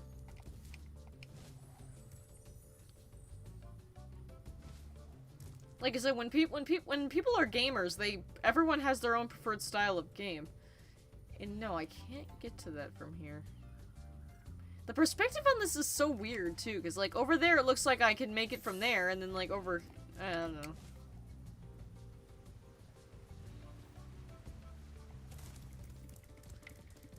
It could also be my terrible depth perception, because I actually have very bad depth perception. And these things are running in circles. Come here. I'm curious if you'd like the Witcher games. They're kind of like Elder Scrolls with a much stronger story focus. My dad, actually, I think a day or two after you said that, my dad actually, I think, is playing Witcher 3. It was kind of funny that he started playing that after you mentioned it.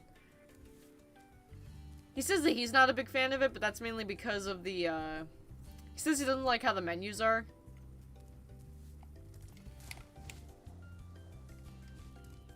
Okay, I made it up here. Okay, here we go. I could've just done this.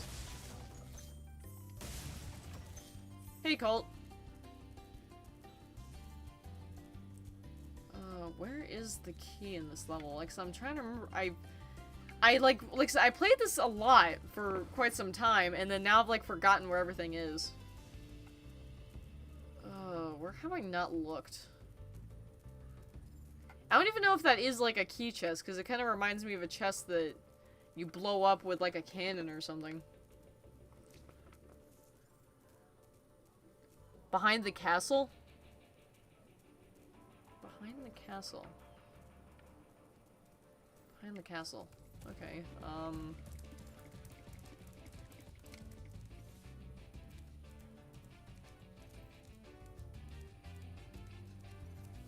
wait a minute.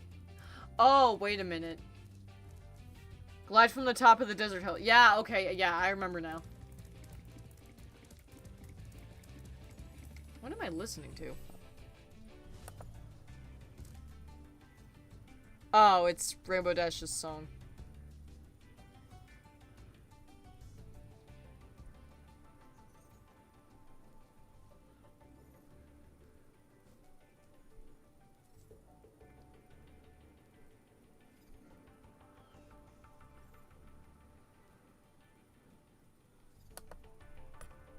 I'm listening to that right now.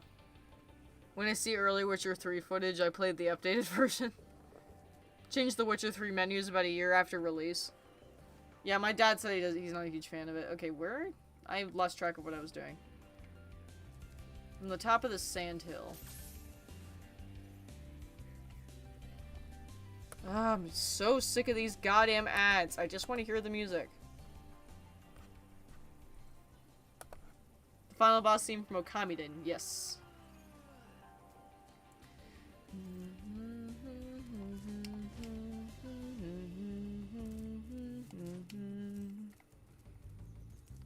Okay, so... It's so hard to judge where I can... It's so hard to judge where I can freaking go.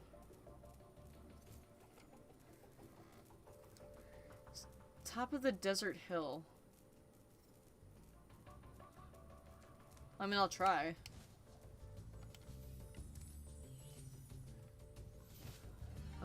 I'm so bad at figuring this stuff out because I'm so slow. Oh, I get it. Okay, now I get it.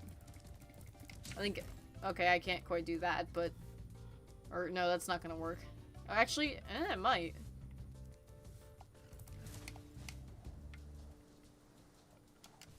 Ha! There we go. Oh, there... Wait a minute. There's another one. Wait a minute. There's a second chest? Wait, what? Or, wait, can I break this? Oh, I thought I saw a lock on it. But I don't see a key back here. Although this definitely seems like a place there should be a key.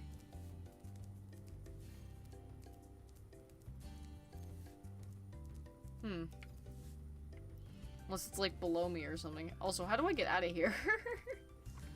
I'm gonna friggin' fall to my death. Oh, I don't remember where the key is in this level.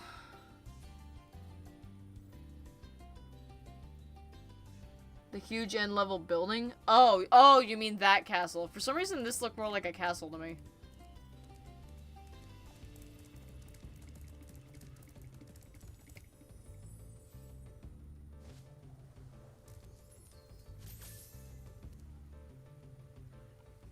The key is at the bottom of the huge end level building.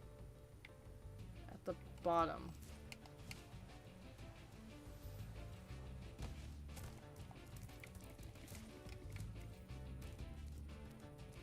So, like, there's no corner there.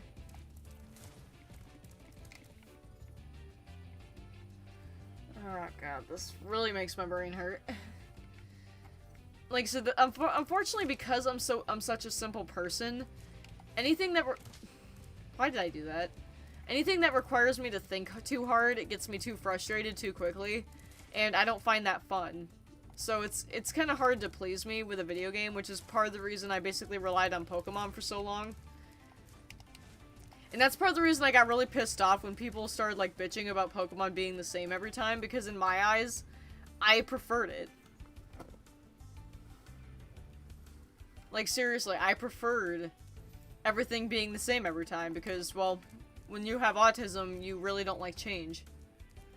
So when Pokemon started going through all those changes to appease, to appease people, I was not very happy about it. But I dealt with it because it's Pokemon and it's basically my love. And I will forever love it. And I have no idea what you mean by where the key is. I am so lost at this point. Because I don't see any other place it could be. Is it like down here? No, that's water. That's certain death. Oh my god, I'm getting like so annoyed. I'm trying not to be, and I really hate it because my emotions are all over the place. Oh my god. I need to take my glasses off for a minute. Ugh. Although I will admit the song I'm listening to right now is like perfect. It's not your fault, dude. I'm stupid. And it's on top of one of the buildings. It's a spare life I was thinking of. Let me try to remember for sure. It's okay. I don't expect you to have all the answers. Like, so I'm trying to remember where the hell the key is, and I honestly have no clue, because I don't even have all the gems. I'm still missing like 50 gems. Where have I not gone? Oh. Duh. Is the key down here too? No, it's not. Okay, so I found those at least. Let's see where Sparks leads me here. Sparks actually might lead me to the key. Did you breathe on all the pots? I thought I did. I mean, I can double check that. Because I do know those give you gems. Okay, that one... Oh, this one's not lit. There we go. I thought I breathed on them all, but I guess I missed some. Let me check the other ones. Oh yeah, that one's not lit either.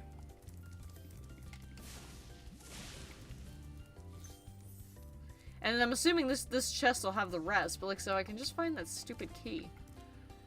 There's a firework on one of the buildings. I was on all the buildings though, I didn't see any fireworks. Oh, wait, now I see it. I thought you meant the box of fireworks, duh. How did I not see that? Oh, there's no key in this level, is there? Oh, duh. Oh my god, I'm stupid. Those pots give me flashbacks to Spyro Season of Ice. Thank you, Frenzy. Because I would have never figured that out, because I was all ready to start looking for a freaking key. Oi. I am an idiot.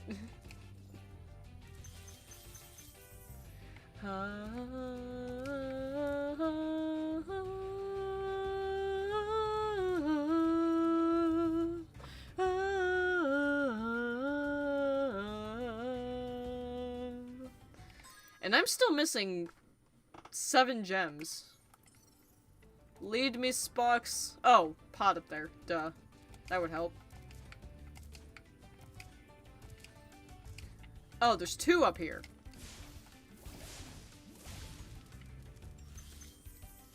Oh, there we go. Found them all.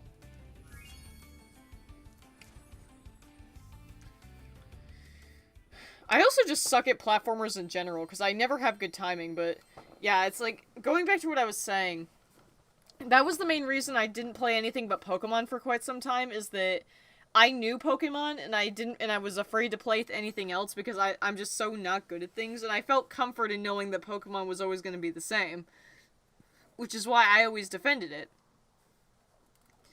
But yeah, it's like, it's so hard for me to branch out, because I'm so bad at so many video games. I mean, I was actually wondering if I should bother getting Reignited. Like, for a long time, I've pondered it. I didn't pre-order it, like, right away. I waited for quite some time. And the only reason I have it for Switch is, on Black Friday, for the first time in my literal life, I went out on Black Friday, and, I was at Target, and I was looking around and seeing what they had on sale in the game section, and they had Reignited on sale for like 25 bucks when they normally charge like 50 for it. So I was able to snag this copy for like 25 bucks. And that was back when I actually had my job, so 25 bucks wasn't a big deal. Where am I going now? Did Clifftown.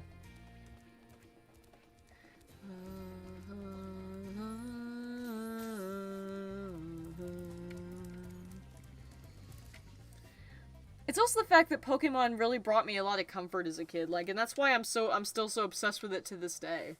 Pokemon was really my comfort when I had nothing else.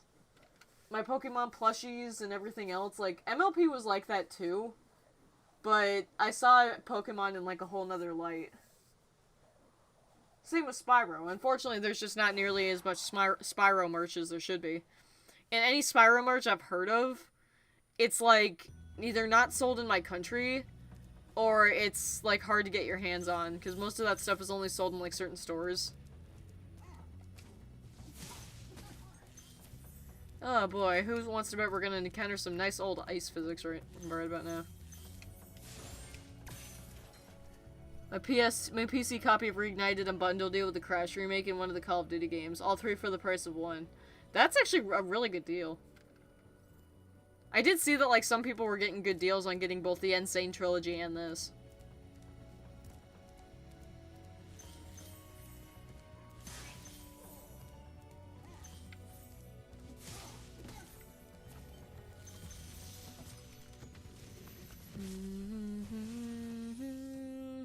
Word of caution, wait until you grow big, like me, before charging those large enemies.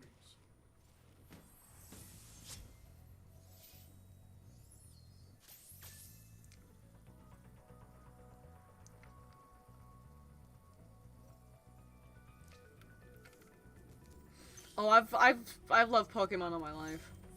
Like I said, it's like, there's a reason why I constantly would bring it up and why I always wanted plushies and why I have a ton of them now. Pokemon was honestly comforting. Because it was, think of it as like, I was a lonely kid, and I've expressed this a couple of times. I was a very lonely and sad kid. Pokemon, next to Voltara herself, was like the best friend I could always turn to, even when I felt alone. Nothing felt better to me than after a rough day at school being bullied, than to boot up my pink DS Lite with puppy stickers on it. I'm not even joking, I still have it. It has puppy stickers on it. Nothing felt better than booting that up, booting up my copy of Pokemon Diamond or Platinum, and running around with my Empoleon. Nothing felt better than that. Because no matter what, I had Voltara and my Empoleon as my best friends. And then as the games went on and I finally decided that Umbreon was my favorite, Umbreon became that best friend alongside Empoleon. I think Pokemon was Chica Conroy's comfort franchise as well. I don't know. It might have been. But honestly, I think his special interest game is more likely Xenoblade. Because he loves Xenoblade. I know next to nothing about it. Actually, you know what? I take that back. I think his main interest was Earthbound. Because I kind of got the... I know all too well how it feels to have a game be your main focus, and to me, those signs always pointed towards Earthbound for him. He always talks about Earthbound and always talks about how much he loved it, and how awesome it is, and how he always has, like, so many collectibles of it in particular, and he just seems like that's his, like, special interest. And I'm kind of glad that that's his, because Earthbound is... I may not be into Earthbound myself, but it's underrated, and honestly, it needs someone like Chugga who's going to be a hugely dedicated fan of it for years to come.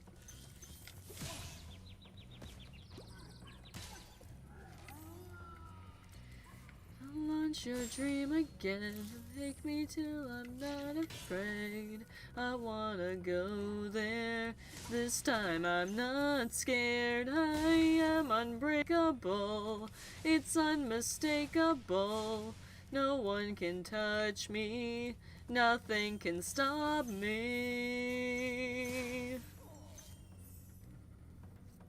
Like I said, I actually don't think his was Pokemon. I think he may have had multiple, but if I had to pick a franchise I think was Chugga's main interest, it would probably be Earthbound. But, it's like, I feel like I have to express that, because so many people don't seem to get why I talk about Pokemon so much, and it's like, you have no idea just what I didn't have as a kid. My copy of Pokemon Diamond and Platinum was, like, all I had for quite a few years. And then, like, that's why my mom and dad, even though money was tight, even though money was always tight, every time a new Pokemon game came out, they pre-ordered it without hesitation.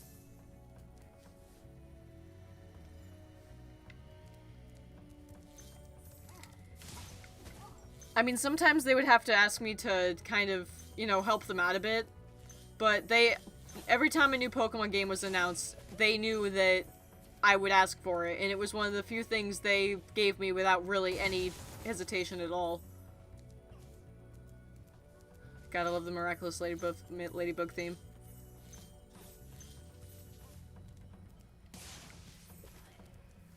Seriously, the Miraculous Ladybug theme song, if you haven't heard it, is so good.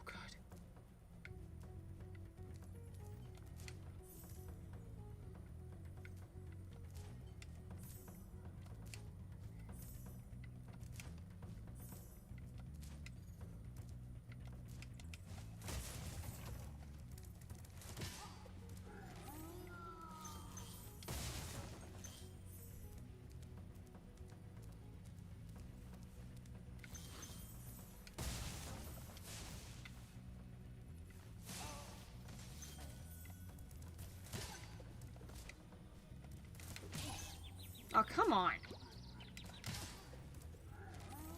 Get out of here.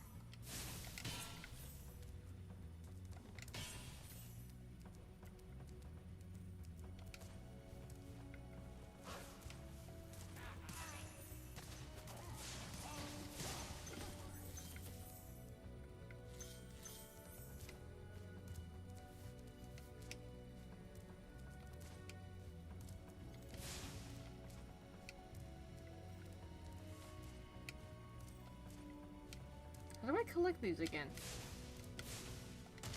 Oh, I have to bash the posts.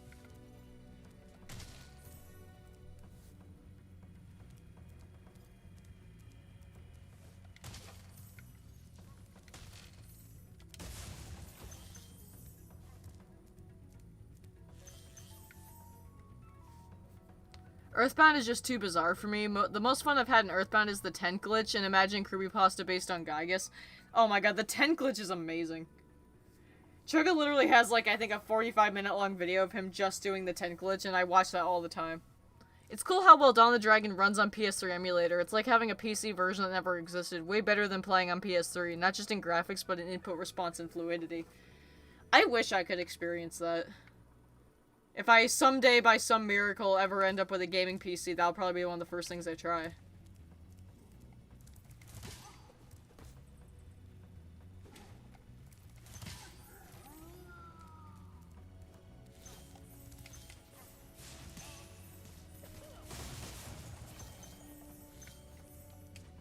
But gaming PCs are expensive as hell, so it's probably another one of those things I'll never own.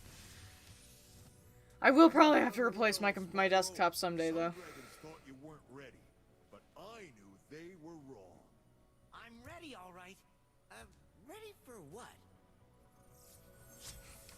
I love how adorable Spyro is. Like, he moves like a cat.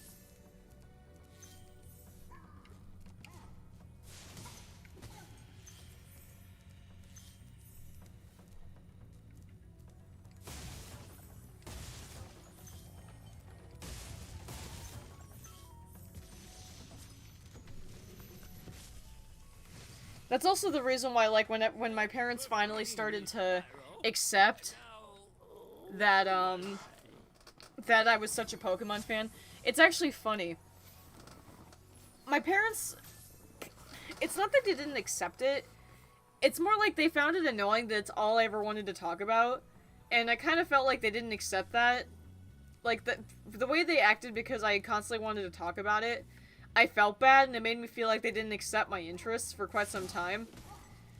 But there was one moment, and it was on one of my birthdays. I don't remember which birthday this was specifically, but on my birthday one year,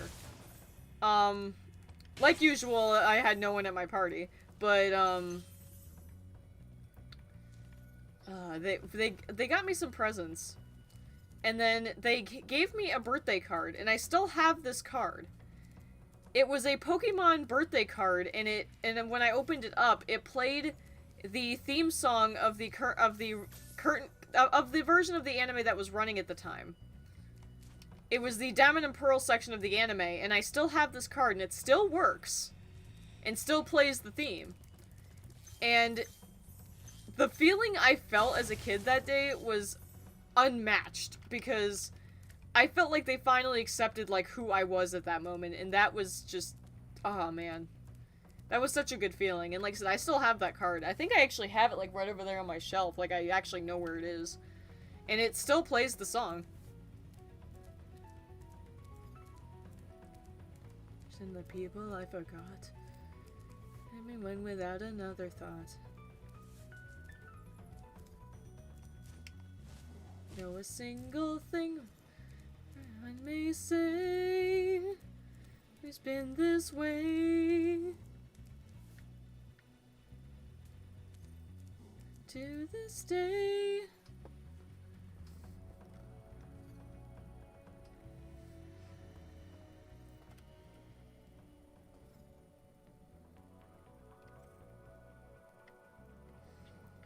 I honestly think it was more like my family knew that because I was clearly different, especially after I was, diagnosed with autism fairly late into my life.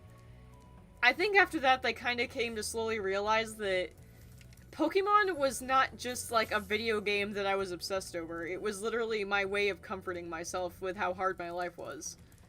And I think once they figured that out, it was like, you know what?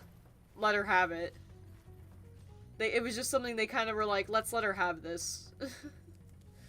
And I'm very grateful they were able to come to terms with that.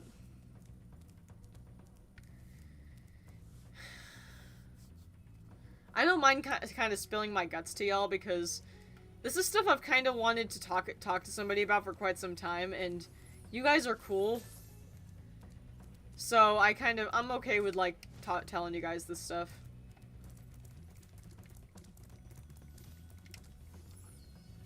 This is kind of stuff I wanted to spill to someone for a while, because, I don't know. In my eyes, when I talk about something, it's easier for me to handle. I don't like staying silent about things. So, I don't know.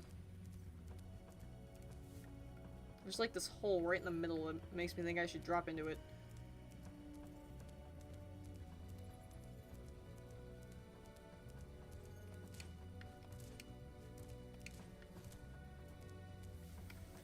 You were diagnosed late? That must have been rough. I was diagnosed around 12, or at least that's when I was told. I didn't take it too well at the time. It's actually kind of a funny story because I was diagnosed in middle school, so I think I was like 13 or 14. So not much older.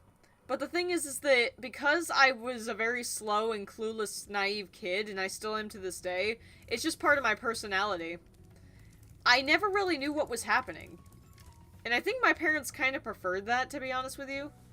But my parents never really told me what was going on. And only, like, quite some time later did I really understand. Honestly, to this day, I don't really get the biggest part of it. Because I didn't even understand my own disorder for quite a few years after I was diagnosed. But, I went through a lot of strenuous testing after I said some things I shouldn't have at school. And that led me into getting some trouble. But pretty much everything after that, it was kind of blurry, because I just kind of did what I was told, and I didn't really question what was going on. Because I just knew that because all I could think to myself was that I got myself in that situation, and so I didn't have any right to say no to anything they asked me to do. And my mom she told me the Pokemon card incident? No, this was years later. The Pokemon card incident happened when I was in elementary school. And this all happened after I started middle school. I think I was in, like, my second year of middle school when this happened. It was either my first or second. And, it was actually kind of strange, because and to this day, I actually don't know why he did this. After I said the thing that I shouldn't have said at school, like I said, this wasn't until many years after what you're talking about. I thought I was in deep shit, because I was terrified of getting grounded. I was one of the kids that was always terrified to do anything wrong, because I was so afraid of getting grounded and I didn't want to be. So after I said the things that I said, and I won't say what they are because I don't want to, like, freak people out. It wasn't as bad as I'm making it sound, but I still don't want to, like, say it exactly. But I thought I was in deep shit, and I was terrified that, like, I was going to be grounded. And I was so scared I even was going to get expelled. So, I'm on my way home with my mom, and I expected her the second we got in that car to rip me a frickin' new one. And I was literally telling her I didn't mean to say what I said and everything else. I was, like, basically begging her not to be mad at me.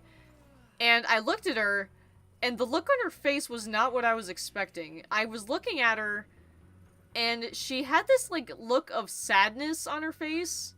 Like, not disappointment, not anger, but, like something had saddened her. And as a kid, I picked up on this, but at the same time, I didn't really get it. Because I was like, why isn't she mad? And she even leaned over and said to me, I'm not mad. And I think I even looked at her with a weird expression and said, wait, why? And she didn't answer me. So we were on our way home, and she said that I wasn't going back to school for a little while. And believe me, on the inside, I was like, oh, thank God, because I hated middle school. But at the same time, I was like, oh, crap. So I was like, okay, so what are we gonna do when we get home? And she was like, I don't know. So the fact that she was like, something was bothering her, and to this day, I don't really know what. But when we got home, I asked her multiple times, like, are you mad? Am I grounded? Like, I was asking her, that was obviously my priority. And she said, I don't think so, no. I'm gonna talk to your dad. And after I finished my leftover schoolwork and homework, I asked her, could I go play Dawn of the Dragon? Because that was, like, my other comfort game. I asked her, is it okay if I go play on the 360? Which she knew meant I wanted to go play Spyro Dawn of the Dragon. And she said, yes, I could. So I go down into the basement. This was back in my old house, too. Yes, I am. I I'm kind of at the moment though. I'm kind of like explaining something, so I'm gonna pause the game real quick. I went down to the basement because this was back in my old house in Virginia. I went to the basement where our 360 was at the time, and I was sitting down on the couch and started playing Dawn of the Dragon. And I was surprised when someone rang the doorbell, and I went to open the door, and it was two friends of, not even really friends, like, I think if I'm remembering correctly, I think one of them was my friend Amber at the time, but the other girl, a girl named Kaylee, she and I weren't really friends. I wanted to be friends with her, but I kind of got the feeling that she was kind of like on the border between being nice to me and being a bully. But she wasn't like really either or. And there were times where I wanted to hang out with her, and I kind of did. But the fact that she showed up was kind of odd. So I was like, what are you guys doing here? And I forget why they said they came, but they basically came over and hung out, and Mom was okay with it. And of course, in my head, I'm like completely confused, because like, why is she okay with this? I did something horribly wrong. Why am I allowed to have friends over? Why is she letting me play video games? Like, I was so confused. I didn't say this because like I would point that out to my mother, but I was very confused. Then on top of it all, not long after that, the doorbell rang again, and my mom had ordered pizza. So I'm just sitting there with the pizza in my hand, with a big question mark over my head, like, what is happening?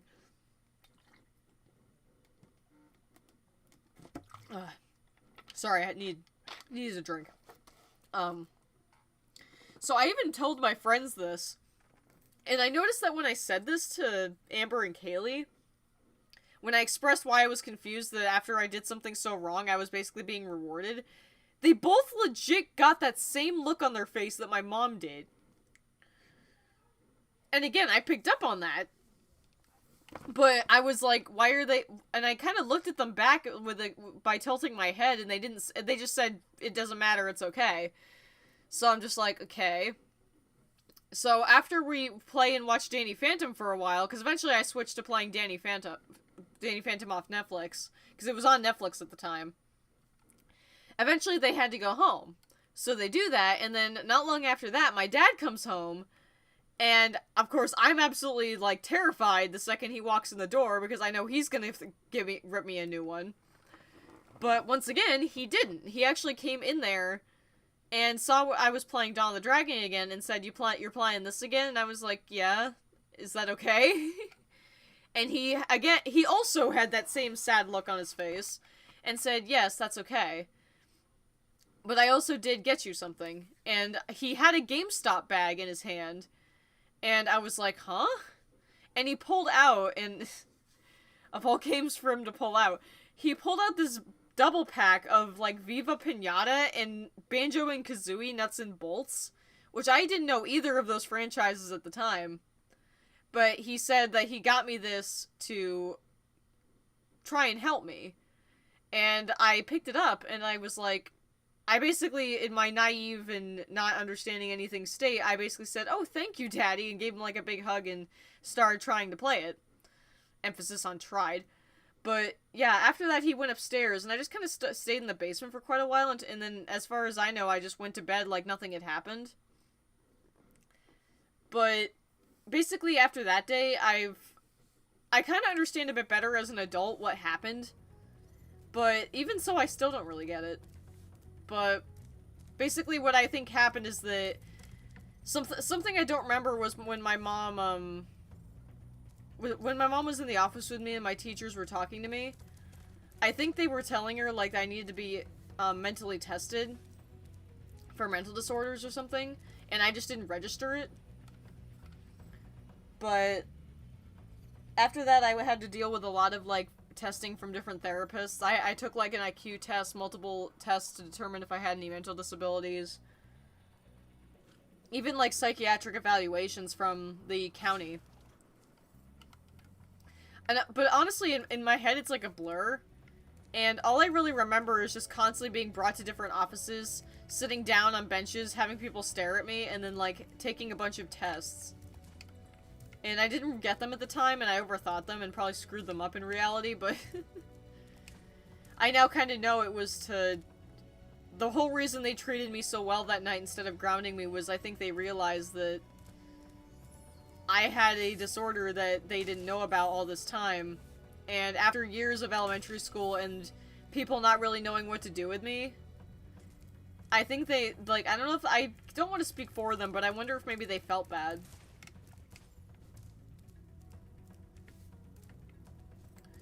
But, yeah. They were really nice to me that night, and it was like the one time where I was really suspicious of someone being nice, because it was so strange to me.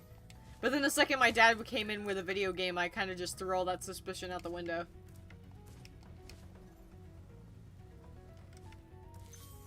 Found the key.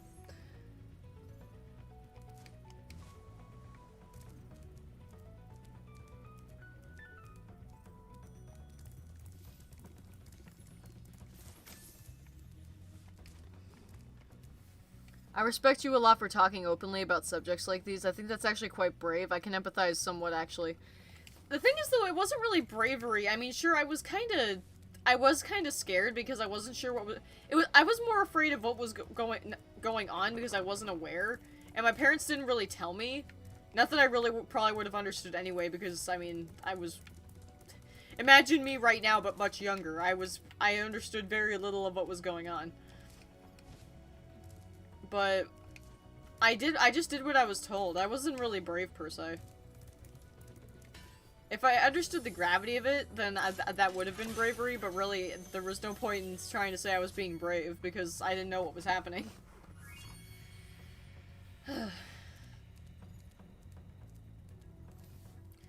I just remember that the whole time I was hugging a bear, my favorite bear plush, and I think even a Pikachu plushie.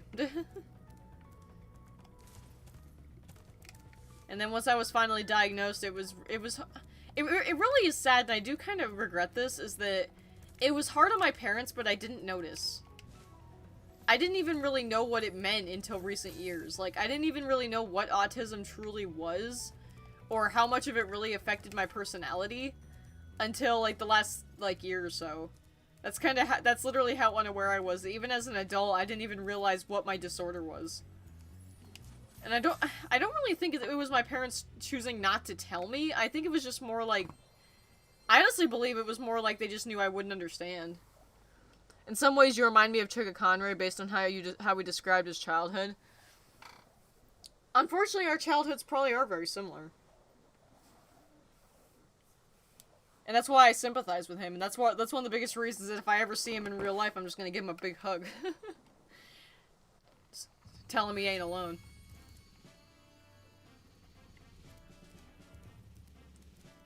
But yeah, it's like, I don't really think my childhood was tragic in any way, shape, or form, but I definitely wish that I was more aware of what was happening.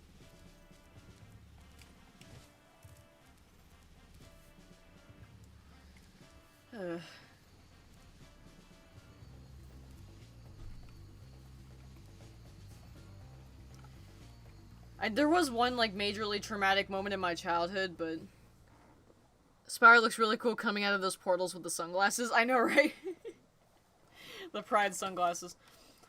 Yeah, there was only, like, there were a couple, like, pretty traumatizing moments in my childhood, but the biggest one was when I was in a mental hospital. That was really scary. And unfortunately, that was unfortunately the one of the few times in my life where me being very unaware of my surroundings didn't help me. Because I was far too aware of what was going on. Because I didn't have any way of distracting myself. That was actually the biggest thing, is that how I cope with things is by distracting myself. That's why for, like, most of this year, I've been playing video games on my Switch and like, Sword and, Hyrule Warriors. The best way for me to cope with things is to distract myself. So if I can't distract myself, then that's where the problems start coming up. And when I was in the hospital like that, there was literally nothing I could distract myself with besides drawing, but I wasn't able to do that in, like, my own space, which was the biggest problem. I wasn't allowed to have toys. Well, actually, that's not entirely true.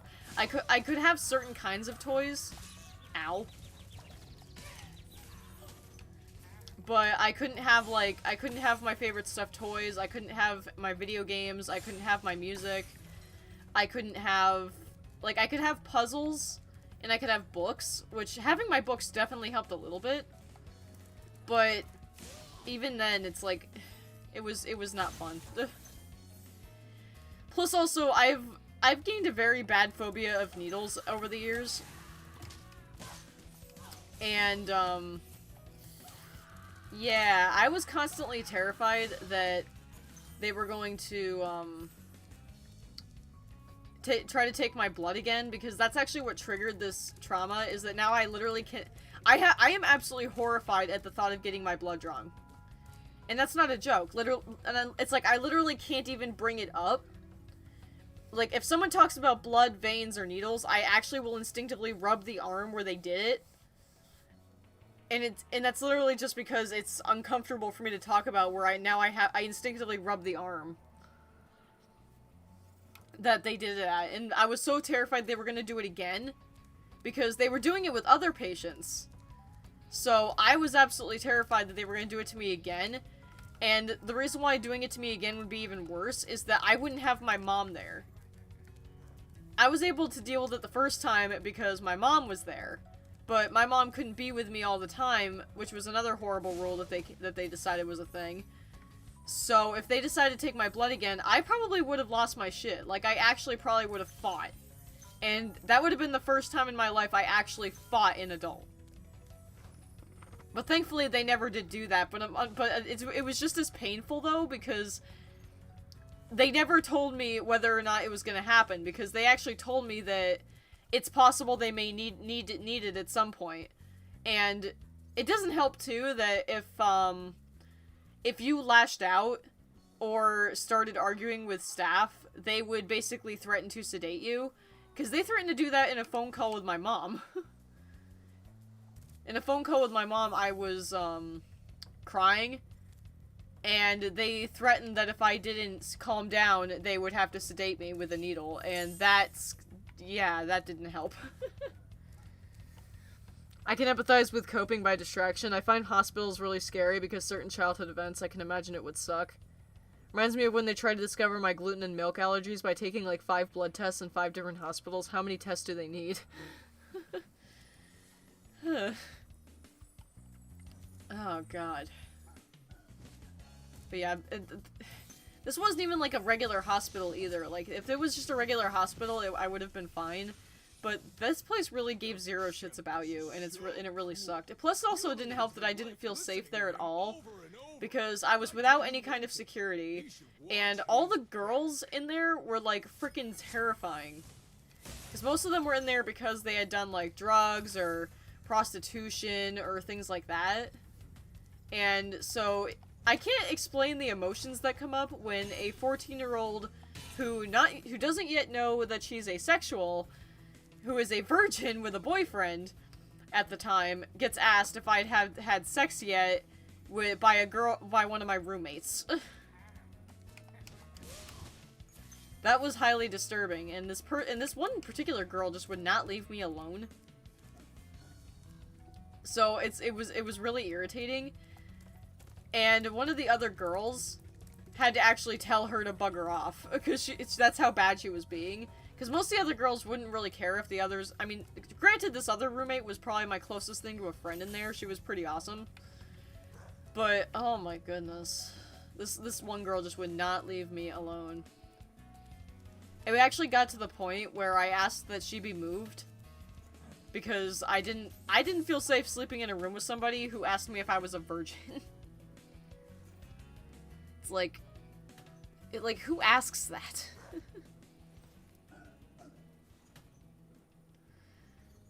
It also doesn't help either, because when they changed, the girl in the middle, while they were watching a movie, I went back into my room and found 2 incredibly large men searching the bed that my other roommate was sleeping in. And so I'm walking into that, and you can imagine my mindset, so I stopped dead in the doorway, they noticed me, and one of them straight up says, and I'm not even kidding, one of them straight up asks me, "Did you know your roommate had razor blades in her bed?" And I was speechless for a moment and said, no. And they left. And after that, I didn't see that girl again. But that was really freaky. Because I was like, what the hell was she gonna do with those? And I even, when the cool roommate actually came back to the room, I brought it up to her and said, did you know she had razor blades in her bed? And she was like, no, she did?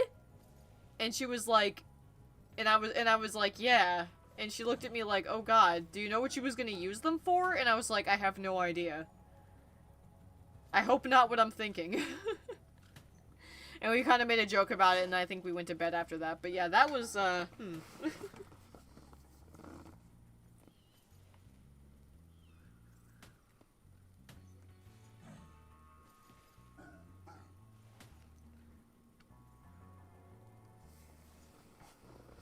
Distractions are so good for so many things. It's way too easy to get lost in one's own mind, especially if dealing with mental illness or trauma. Yeah, that's part of the reason I did that. Because unfortunately, I'm still suffering from stuff like that. I still have nightmares of that place. That place was hell. I was only in there for like 10 days. But, oh god. Just because it was 10 days doesn't mean it wasn't hell. Remind me to hug you tightly if I ever meet you in person. That sounds awful. It was. It was. And I have to admit, when I got out of there, I was mentally scarred. And I honestly kind of feel like I still am. I've moved past it quite a bit, especially since I made new friends, especially when we moved out of state. Because I also no longer am in the relationships I was in when I was doing that. Like, the girlfriend I had at the time.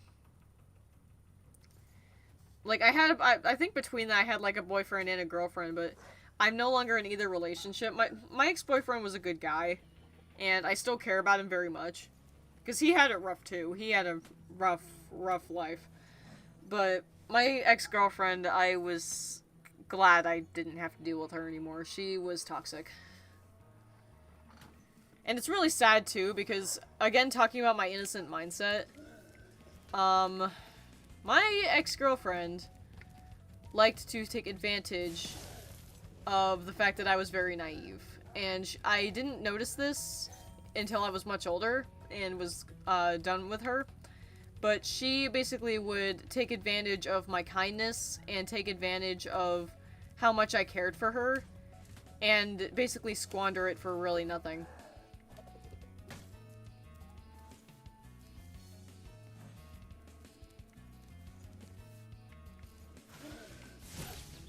Ow.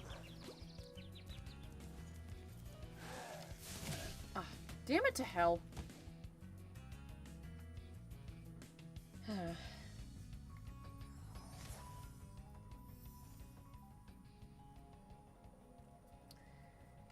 I really do suck at this game. Trust me, I suck at this game. Okay, I'm kind of getting bored of playing this, not gonna lie. Really cruel to take advantage of other people's kindness.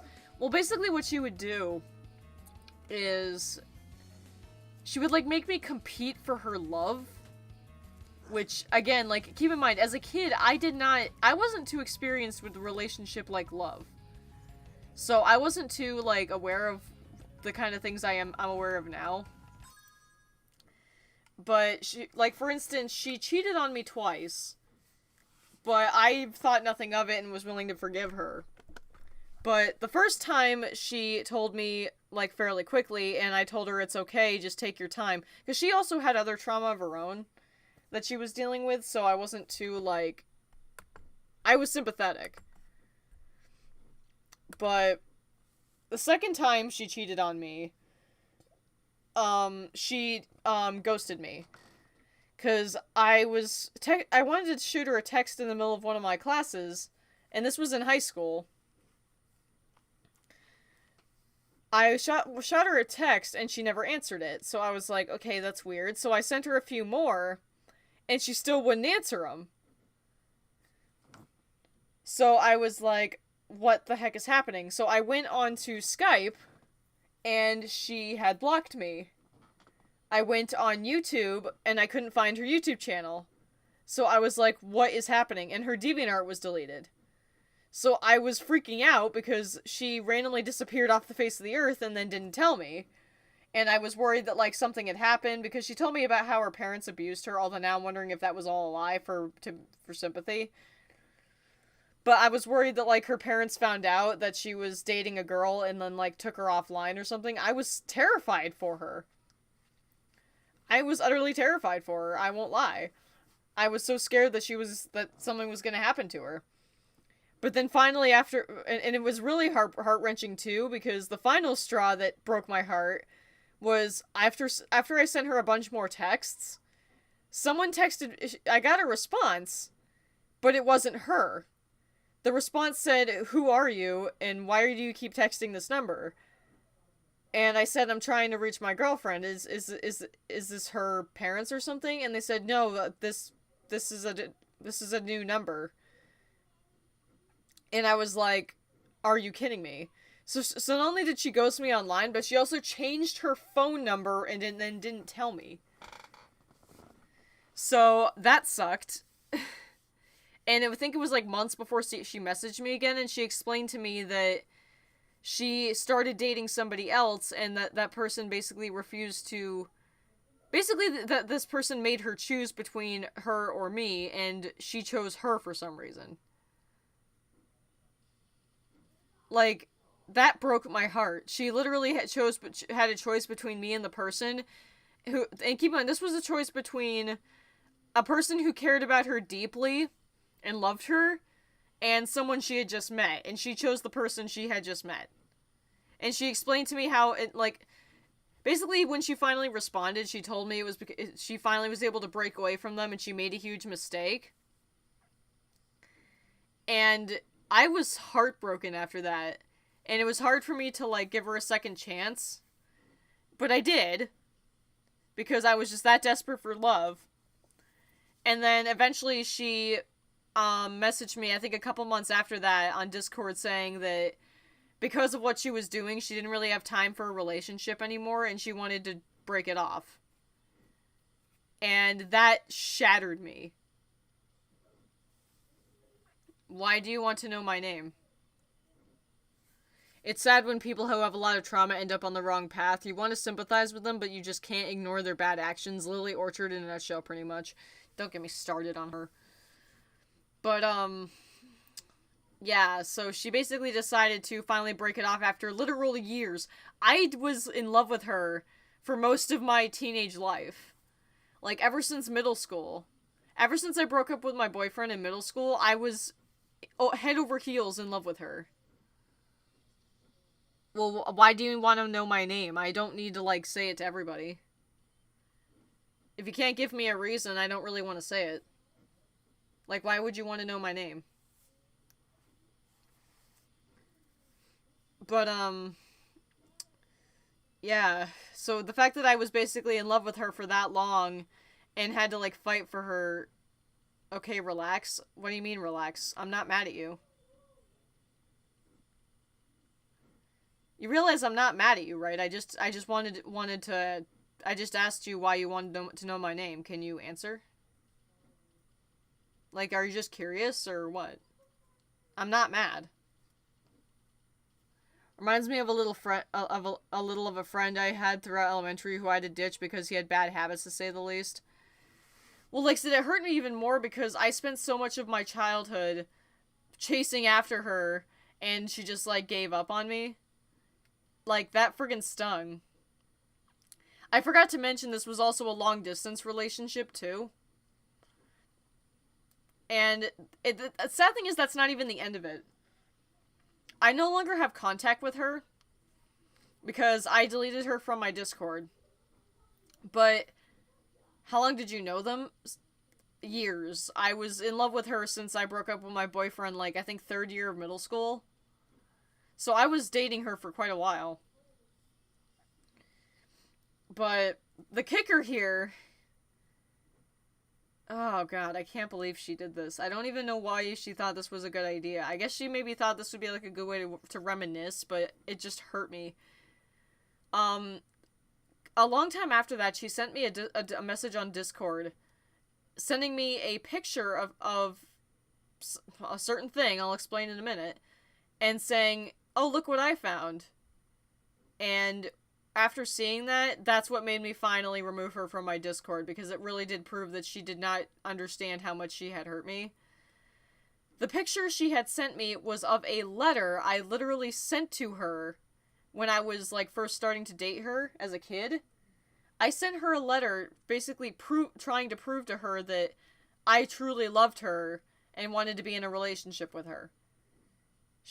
After she broke up with me, she sends me a picture of that and acts like there's nothing wrong. That was destroying to me.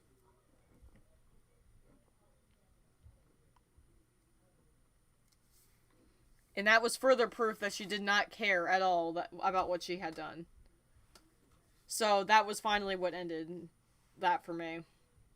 Yeah, I'm sorry I went on that tangent, but it's like it was so hard, because after that I really did think I wouldn't have found anyone else who would love me.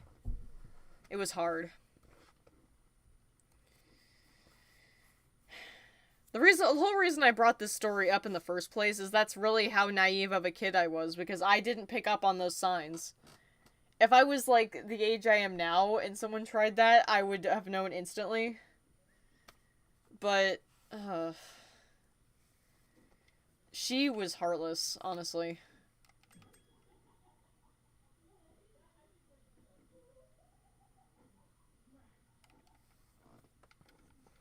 And to this day, I'm pretty sure she's not aware of how much she just killed me. But that just, like, so that just goes to show, that's why I have issues with trust and whatnot. I gotta go, but I'm glad you're here with all of us to shower you with care and friendship. I hope we have a good night. And that's why I love you guys, like, seriously. You guys are literally giving me something I've wanted since I was little, which were true friends.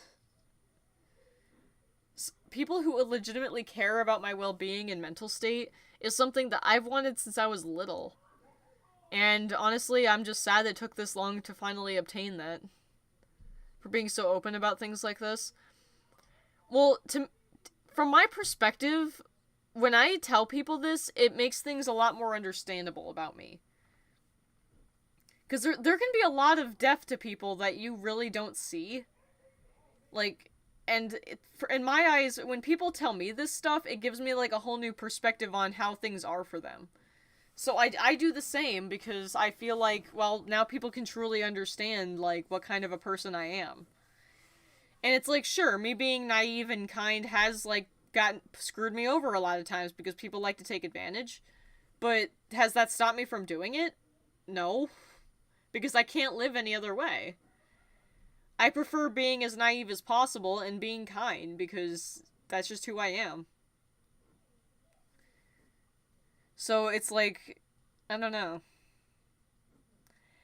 People can call it childish.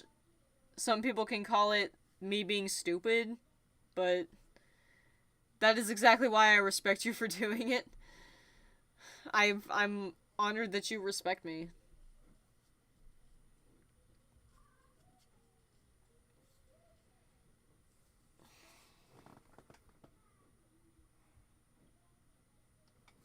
It's funny. It's like, that's why my interests pretty much spell out who I am, because that's honestly what I've used all my life to keep me afloat.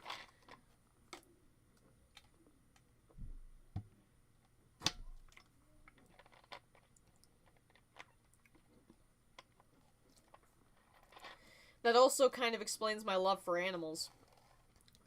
Animals can't judge you. So they're the best companions. If you show them love, they'll show it to you in return. You don't think I hang around you for no reason. I don't know. Everyone has their reasons for liking certain people. That's all I really know. And as long as you care, that's all that matters to me. Because if you care, I'll care in return. You deserve a big hug after having to go through so much. I definitely would never turn down a hug. And I feel for anyone who goes through stuff like that, too. I mean, there's always people who have worse lives than mine. But that doesn't mean that my pain is invalid. And that's something I had to really learn throughout my life, too, because I can't tell you how many times I had family members, peers, teachers, and everything else tell me that I'm being dramatic or what I went through isn't really that bad. And of course, that led to me thinking that I'm basically just a weakling whose pain is invalid. But over the years, I came to realize that that's just something people like to do. People like to compete with people. And I don't have that kind of competitive spirit. So, over the years, I've had to really come to terms with the fact that I may not have the worst pain, but that doesn't mean I didn't have pain at all. And I did have pain. I really do. When I was in that mental hospital, that is hands down one of the worst moments of my life. Laying in that bed with those sterile white walls around me, with nothing familiar around me and not knowing anyone there and not having my mommy, that was terrifying. I was really scared. I'm not gonna lie. And that place was especially bad because they just really didn't care for how upset and scared I was. And it was even worse too because they started testing medications on me, which, as you could probably tell, did not end well. Because they tried giving me, like, what did they give me? They gave me 2 different kinds before they stopped because it was making me sick. And I forget what the first one was, but the second one was Abilify. And they gave me, like, a super small dose of it, but it was actually enough to make me really freaking sick. Like, I was really nauseous, I couldn't stand upright, I felt really lightheaded. Like, basically, I could not function. And they forced you to wake up at, like, 8 a.m. every morning, so you weren't allowed to, like, sleep in or anything. Although there were times where they would let you, like, go to your room and nap if you wanted to, and believe me, I spent as much time asleep as I could, because that was my only coping mechanism, because, well, hey, if I'm asleep, I can ignore everything around me.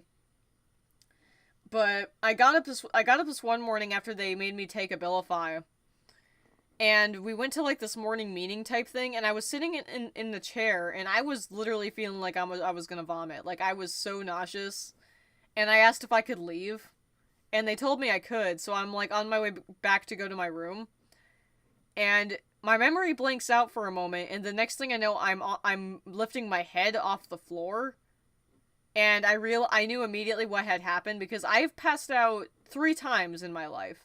The first time was at my cousin's house, and I just completely lost consciousness and fell onto their floor chin first, which, let me tell you, that hurt. That was very painful, and I was scared that I, like, shattered some teeth doing that. Luckily I didn't, but I was kind of amused that my mom didn't hear my body hit the floor. But, yeah, that was very painful. And it was a very strange sensation, too, because, like, when I came out of it, it didn't hurt for a moment, but then, like, as I started to come out of the daze, it, like, slowly started to erupt in pain, and that sucked. But because I had been through that before, I knew what had happened, but luckily I managed to land in a way that didn't hurt my chin this time. So I, like, pulled myself off the floor. Nobody noticed, too, and it doesn't help, too. The front desk was, like, right in front of me, and somehow no one noticed I was lying there on the ground unconscious. So I got up, started to walk again, and then my memory blanks out again. And then the next thing I know, I'm waking up again. This time they did notice, and they're like, hey, are you okay? And I kind of just looked at them and didn't respond because I didn't have the energy. And I remember they put me in a wheelchair and wheeled me back to my room, even though I told them I could walk. And then I basically just laid in that bed for, I think, like, the rest of the day. I think my 2 main coping mechanisms when I did that were, like, sleeping and taking a shower. Because there was a bathroom in that room, because there were, like, 3 beds, 2 desks, and then it had a bathroom with a sink and a shower. And that was, like, the only comfort I had. But yeah, that made it suck even worse, because I was like, really? Because after I came out of that daze and the medication wore off, I was like, did y'all seriously not notice or hear someone's body that's the size of a 14-year-old teenager hit the floor? I mean, granted, I didn't weigh that much, but you'd think you would still hear a body hitting the floor. Especially since this wasn't, like, carpet, it was, like, tile. Which, again, I've somehow managed to not land in a way that would hurt myself. I think I, like, landed weird on my knee the second time, so that, because that hurt, but I was just like, okay, I didn't land on my chin this time.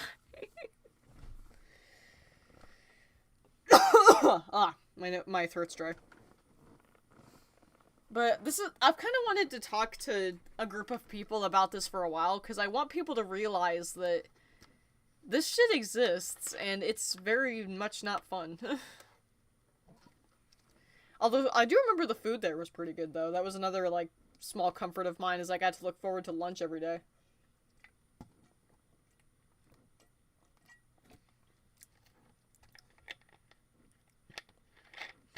But that's part of the reason that, like, whenever you guys do all those kinds of things for me, like,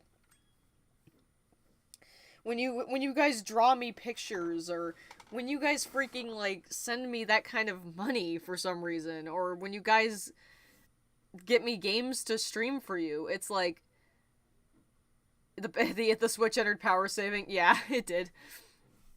But when you guys do, like, those wonderfully kind things for me, it pushes those kinds of bad memories back.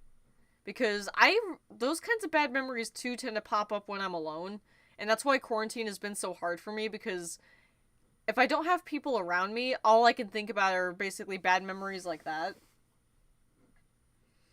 So, when you guys do things like that for me, it seriously makes me feel so much better, because it makes me realize that I'm not alone anymore.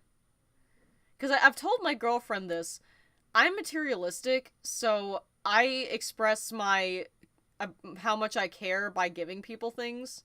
And when people do it in return, that basically says, like, the most you can ever say to me. So, that's why I do it for other people as much as I can. And honestly, I'm honestly sad I can't do more for my girlfriend at this point because of what she's doing for me. Or, God, not even mentioning what Panda wants to do. Like, the fact she's wanting to make me a plushie, and keep in mind, the kind of plushie that I'm pretty sure she's making, I paid $60 for the first one that I got. So, the very idea that she would be willing to make me a $60 plushie and then not charge me for it, my mind was blown. And that's not even a joke. I was legit mind blown when she said that. And she even said it like I was talking to her and someone else in the voice chat the other day, and she literally said, and I quote, "I'm not allowed to pay for it." And then, like, she said, like, I'm not allowed to say no. And it's like, that moment, I had the stupidest smile on my face. There's always already a lot of wrongs in the world, and I don't need to contribute to it. It's nice to know you've made people feel a little better. That's what I've basically dedicated my life to. I know what pain is. Mental and physical. I know what pain is. And I would never want someone else to suffer like that. If someone ever looked alone, I would sit next to them. If someone ever looked sad, I would pick them a flower. I would give it to them. If a teacher looked stressed or down in the dumps, I'd give them a hug. That's just the kind of person I always was. Because I know how it feels when you have to suffer like that by yourself. And I wouldn't wish that on anybody. Because I had to suffer like that. It's also the reason why I'm done staying silent if someone's being a dick. If someone's gonna be a dick online, I'm not staying silent about it. Because as a kid, I didn't have anyone to stand up for me. Nobody stood up for me as a kid except for my mom and my dad. But they couldn't always do that either. There were lots of times where I would look to the teachers for help and they would just turn a blind eye. And I felt betrayed, but that made me realize that I never want someone to suffer like this anymore. Because it's unfair.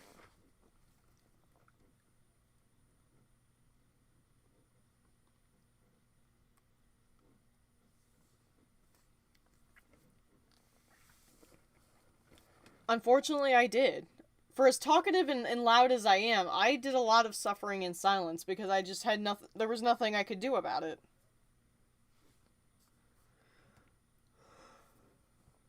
Because even if I told my mom, she couldn't make it all better. It's a heartbreaking thing to hear my mom say, but she was totally right when she said this. there gets to a point where giving your kid a hug and a kiss and telling them everything is going to be okay stops working. And unfortunately for me, that stopped working far too early.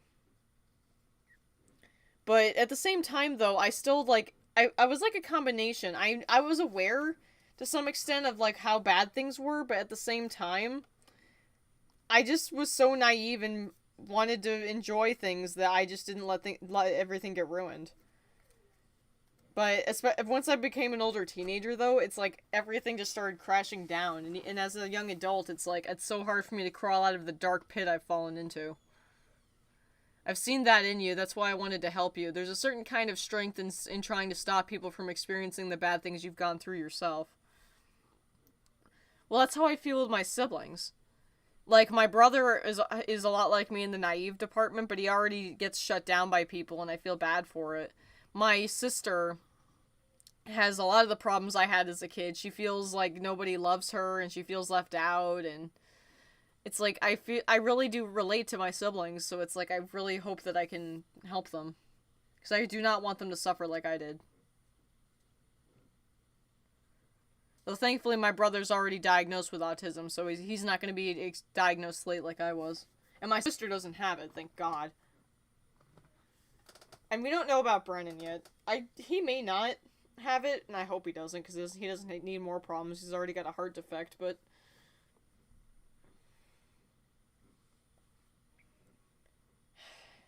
That was oh man, that was a whole lot of spilling my guts all over the place. Oh my gosh. I just started and didn't stop until I was done. Holy hell. It's like, that's what I get for letting the floodgates open. Holy hell. I'm crying. Y'all can't see it because my face cam still ain't working, but I'm crying. Perhaps you want to play something else now? Maybe.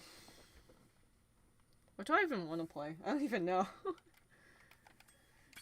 Yeah, I'm gonna quit. I'm done with it.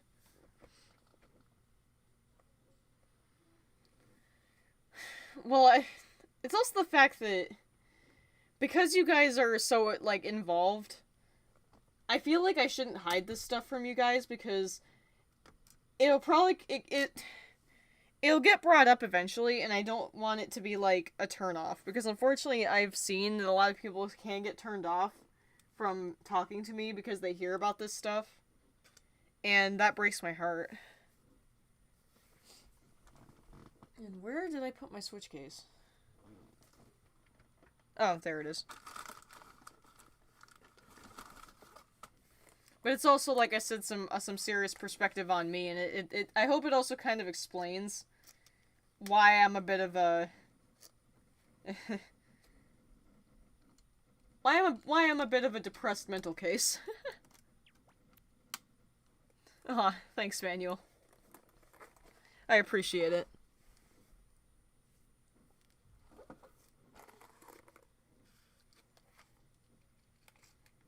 I feel like playing something easy. Your glasses too. Thank you.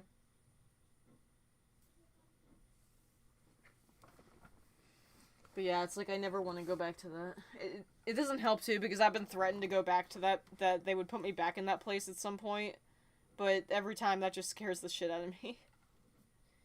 It's like, for a long time, every time I would talk about feeling suicidal and whatnot, they would threaten to put me back in that hospital. And that was very scary.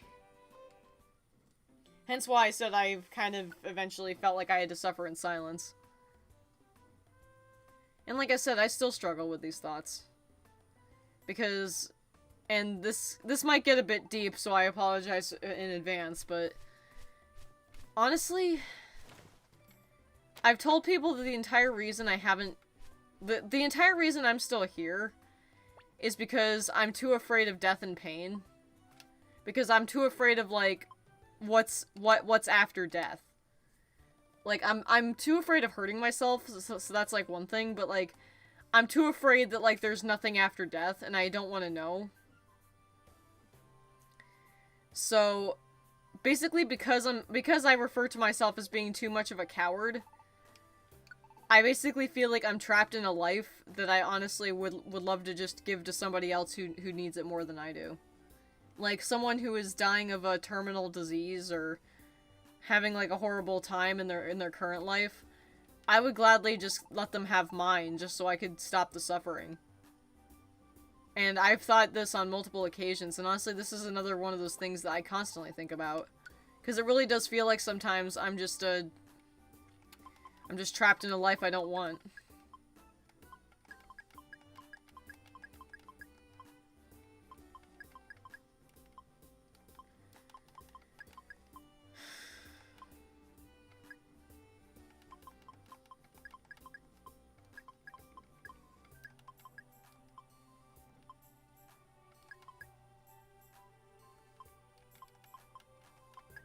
And honestly, there have been times where I've given up. Or wanted to, anyway. Why do I smell cigarette smoke? My windows are not open. Or am I smelling something burning? That's... I can't tell anymore. But there have been times where I really wanted to just give up. Like, I'm not even joking. What am I smelling? Okay, that's really creeping me out. Why am I smelling cigarette smoke? I don't have any cigarettes. Honestly, what you guys are doing is a million times more than anything I could do for myself.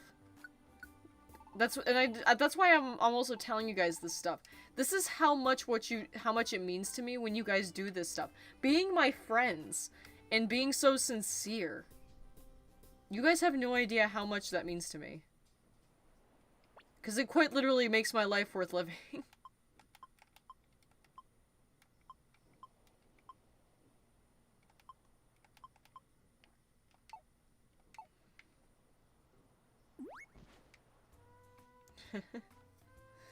A lot of people have said that. And I'm finally starting to kind of let that sink into me.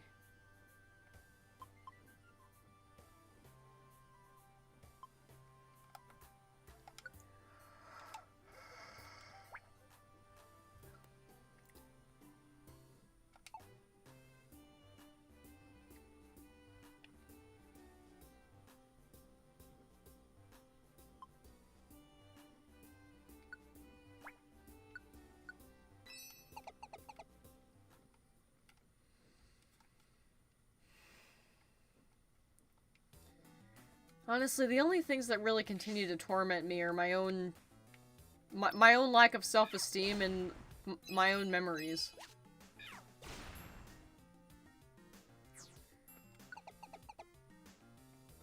But that's what I have my games for.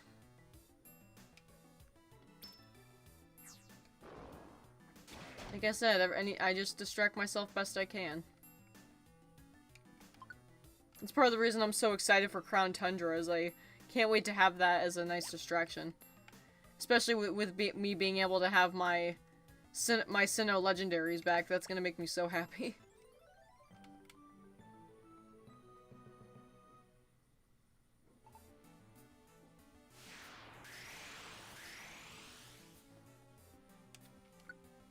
It's also kind of why I like to depict myself with Umbreon all the time. Like, some of my favorite pictures are me, like, holding an Umbreon, or petting one, or cuddling with one. I love those kinds of pictures because, in my eyes, Umbreon's kind of like my guardian angel. Next to Voltara, that is.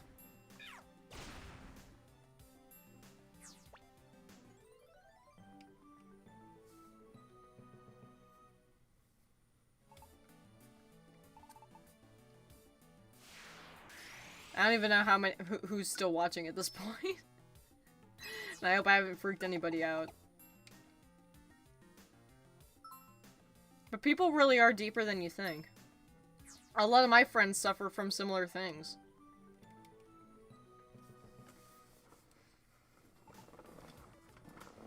Because, unfortunately, I've noticed that a whole lot of people, they can seem perfectly happy on the surface, and then there's, you don't know what they don't tell you.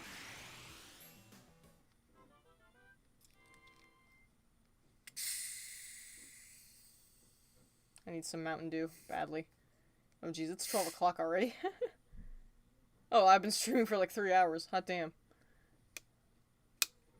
It's like Voltara talks about her dark, sad past for 3 hours. What a live stream. I'm gonna head out now because I'm feeling tired. See ya. Alright, see ya, Frenzy. I hope I didn't freak you out.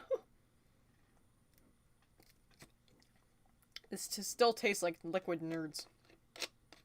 Seriously makes me wonder how they managed to nail that. I actually haven't eaten my dinner yet either. My Chinese food has been sitting here for 3 hours on a table next to me and I haven't even touched it.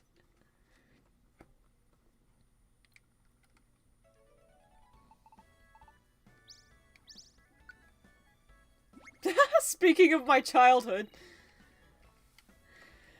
I'm listening to music right now. You can't tell because my face cam's not on, but I'm listening to music. And I have a certain song in my playlist that is based off something from my childhood that, let's say, gave me a lot of hope. And that is Pizza Angel from VeggieTales. And honestly, that's actually something else I wanted to bring up. I got hope from strange places, like the Pokemon anime and things like that. But there was one show, actually two. There were two shows that seriously gave me hope as a kid. And those were Care Bears and VeggieTales. VeggieTales in particular, because I am not religious. I'm saying that right now for the record. I was not religious as a kid, and I honestly never really was, even when I was forced to go to church when I didn't really want to. But VeggieTales, that show gives you hope, man. Like, seriously, I'm not even joking when to this day I still watch VeggieTales movies when I'm feeling down. Because, seriously, VeggieTales gives me hope in humanity that I usually keep losing. I recommend seriously watching it. And if you aren't religious, just don't think of it that way. Because hearing Bob and Larry say at the end of every episode that God made you special and he loves you very much. I was never religious, but goddamn did that make me cry happy tears as a kid. And I'm about to start doing it just thinking about it. Because thinking that the higher power that created me wasn't disappointed in me and actually loved me, nothing felt more, like, assuring than that. Because, I mean, it basically helped to heal the scars of one of my most basic fears, and that's that because I'm different, nobody cares about me. So, yeah, VeggieTales was like a patron saint as a kid. Nothing felt better than watching my favorite VeggieTales movies. I can't know exactly how you feel, but my life has taught me that low self-esteem is a temporary problem. My self-esteem improved a lot in my early 20s. I'm sure things will get better for you. The thing is, I don't really know if it will. Religion is a human creation. True. Very true.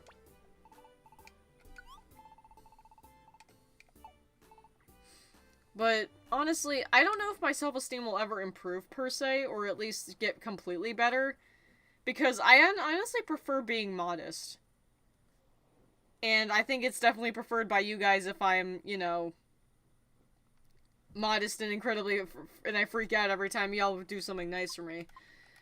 But it might get better over time. It's hard to say, though, because I've spent my whole life basically in darkness of my own creation. So it's hard to I don't really know any different. I don't know much different than what I've lived in my whole life. So it's hard to say. You guys definitely help, though. It also makes me feel even better knowing that, like, you guys care about stuff that I do. Because it makes me feel like what I'm doing actually is worth something. Like, just hearing that you guys were, like, let me try and explain this. When I mentioned that I had played the Henry Stickmin collection and was planning on uploading a video of it, hearing you guys say that you were really interested in that and excited even to see that video. How ironic is it we're finding Gengar in Murky Cave? That felt so good to me. Because it really motivated me to actually edit that and post it, because you guys really wanted to see it. Because most of the time I feel like if I post a video, it's really for no reason and kind of pointless. You can be confident in yourself without turning into a douche. I think all of us wants you to thrive and be happier. I can try. Mostly for me, it's like, I don't really know how to balance it is my thing. I feel, for me, it's like I have to be either or. Because I'm too afraid of becoming someone like that, because I've seen people who are so egotistical, and I hate people like that. And I never wanted to be that kind of person as a kid, so I basically beat myself up because I never wanted to be like that. Gengar's not so tough without the other team meanies around. Seriously, isn't that kind of funny though that of all dungeons to rescue a Gengar in, it's Murky Cave?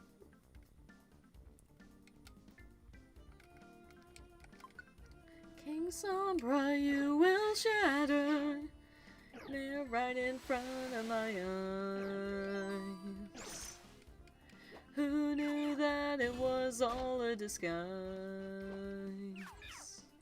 Somebody tell me this is a dream, a door to a world I never have seen.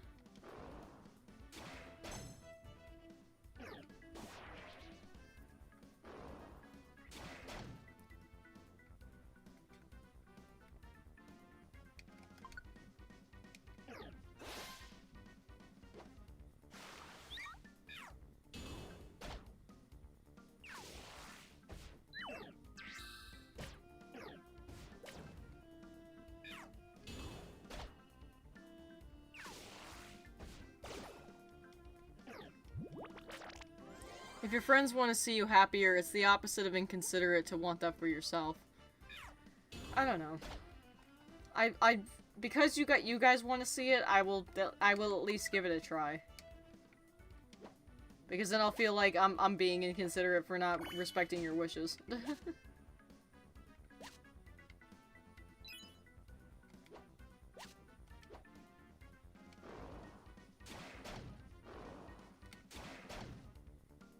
Like I said, Cyber's like already made my month by giving me the money I needed to pre-order that game. Because I'm so excited for that. November's gonna be a great month of streaming for me. And for you guys too, because obviously it's gonna be for you guys. But yeah, that month in particular is gonna be full of great stuff. That's all we can ask for. I fully intend to support you along the way. Thanks, dude. Seriously. You guys are the reason my dead inside ass actually feels like life is worth it at this point. That and my girlfriend, because my girlfriend is, like, the best. Seriously, who wants to bet that after this month I'm gonna be, like, broken, but in a good way? I'm worried about all the things she's gonna do. Not to mention the thing that she and Ash Dragon are doing, which I'm just, like, dying about. I don't know if I told you guys about this or not, but, I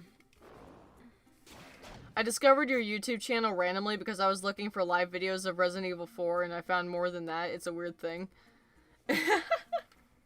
Well, you can thank Volgorn for that, because I would never have even played that game if it wasn't for him.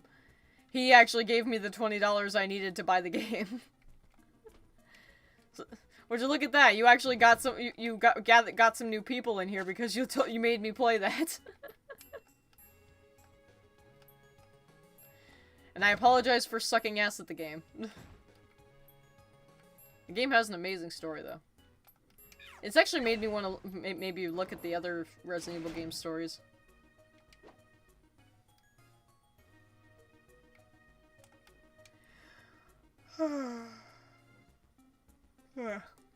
But yeah, November's gonna be a great month for streaming.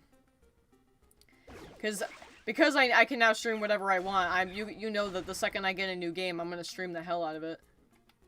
It's also the fact that at some time in November, the game that Cyber got me might even come at that time.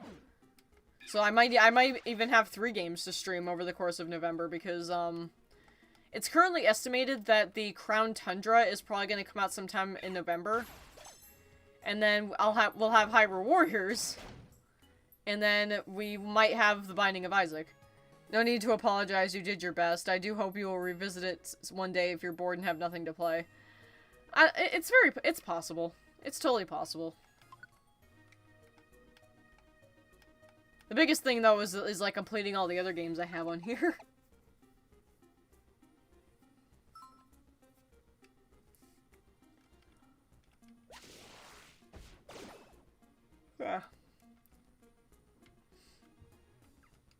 Yeah, I just wanted to, like, nail it to the ground that I was ridiculously grateful for that. Oh. That's a shiny Hoot Hoot! Okay. Okay, there's a chance that this could join me. It would be really cool if I got this on stream. Okay, okay, I'm going to move Celebi up there. I'm going to disable her moves. No, I want to go to the tactics. Don't use moves. Don't use moves. Okay, and now, to increase my odds, I want to go into the items. That's what I have these inviting orbs on me for. I'm going to use one of these. Please, God, let this join me. Don't KO yourself, please. Yes! Yes! Oh, thank you! I yanked my earbuds out of my ears, but I don't care. Holy shit. Holy shit, I finally got another shiny. Gimme dat Hoot Hoot, yo. Oh, I am not letting this thing faint now. Get out of here. Get out of here, Lotad. Get the hell out of here. It's not the shiny I wanted the most, but goddamn, I'm okay with it. Oh, God. I have noticed that if I combine my friend bow with, an inviting orb and friendly, it seems like I've had decent luck with shinies at that point.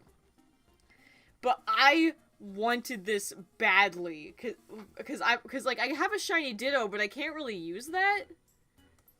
But, oh my God, oh man. Like I said, Hoot Hoot would not have been my main choice, but I don't even care. The strategy works, man. Like I said, that's why I was carrying those inviting orbs, because I decided to dedicate 2 slots of my bag to that from now on in case I happen to run into a shiny strong foe. And then something else to point out is that I think now both me and Jirachi have friendly as our rare quality, and I can actually, I can put their moves back on. And I realized that because I was, feeding myself gummies to try and max out my stats. And, during that, I was able to get friendly. So now so basically, to combine it, I have a friend bow. I'm level 100, which increases the chances as well. I have 2 Pokemon on my team with friendly. And I also have the inviting orb on. So I think that's why the Hoot Hoot joined me. But I am so happy, because not only does this add another shiny to my collection, but it also proves that this works. And the fact that it proves that this works is good for me, because now I can actually start going for shiny, strong foes that I really, really want, like Ninetales or Espeon. I would kill for the shiny Espeon. I didn't even know Pokemon Mystery Dungeon had shinies. Was it added after Explorers of Sky? No, this is brand new to this game. They added shinies in DX. I mean, Shiny Celebi was in Explorers of Sky, like, you know that, but they added the ability to recruit shinies in this game, and not every Pokemon has a chance to be shiny. What determines a Pokemon's ability to be shiny is that certain dungeons have something called a strong foe. And you might have seen it when it first walked into the room. It had like a symbol over its head. That's an indicator of a strong foe. And basically they are very powerful, have lots more HP, and they are the only Pokemon in the game with a chance to be shiny. If they are shiny, and you have the friend bow equipped, then they have a chance of joining your team. If they are not shiny, or you don't have the friend bow, they have 0 chances of joining at all. Like, for instance, if this Hoot was shiny, and I came in here without the friend bow, no matter what I did, it would never join me. But it joined me because I had the friend bow combined with everything else. And if it was not shiny, it would never join me. Okay, Monster House. There's like 5 Typhlosion in this room. Do not even think about it. I am not letting anything happen to that Hoot. Hell no. If you want to see more of the Resident Evil story, there are 2-hour-long recaps of the entire canon. As for individual games, the remakes of 1 and 2 have great storytelling, just avoid the movies. Yeah, I heard the movies were not very good.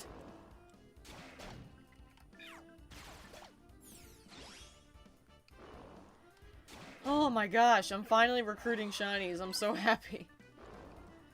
Like I said, I am tempted to go into, like, certain dungeons I know have strong foes that I want. And then, like, just grind those dungeons until I find a shiny one that will join me. Like, I would even take Rapidash and Mount Steel. The Surskits are messing up the Typhlosions, yeah.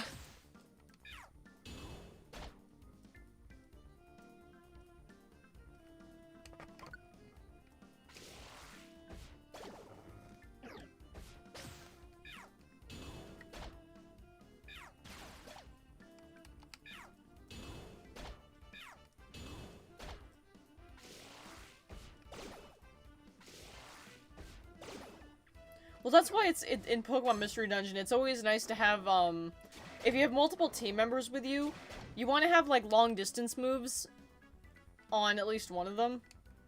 Oh, did I seriously never recruit a cast form? Sure, you can come with me. I'm amused I never actually recruited a cast form.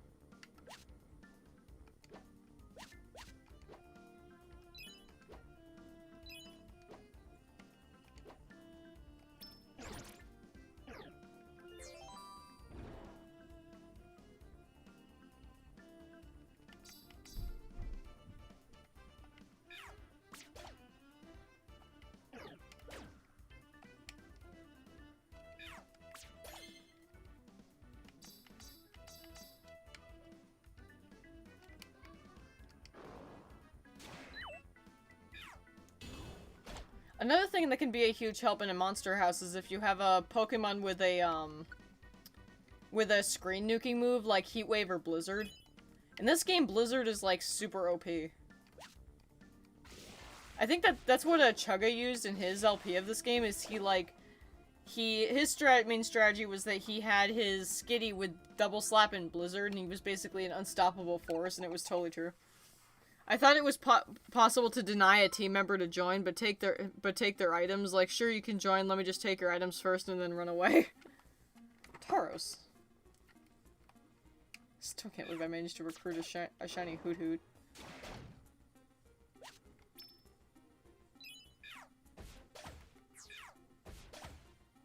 Magikarp.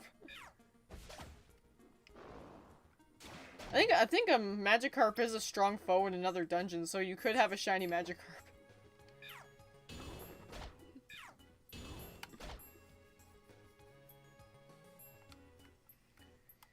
Well, that's amazing. I recruited a shiny on stream.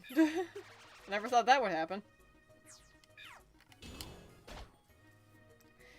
Maybe my Switch after hearing my tragic backstory was like, here, have a shiny. Like I said, it's not really tragic. But I don't know, maybe my game was taking pity on me after that. Because that makes me feel so much better.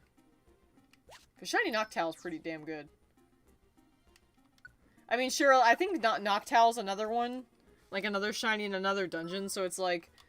I should save this and just have it be like a shiny dex, but I don't know. I kind of want to evolve it into a Noctowl. Because I don't know if I'll ever be able to recruit a Noctowl. be myself. I would break my sister's heart. Who is that mare I see staring straight back at me when my reflection someone I don't know? How I cannot hide who is the inside. When will my reflection show like the moon outside?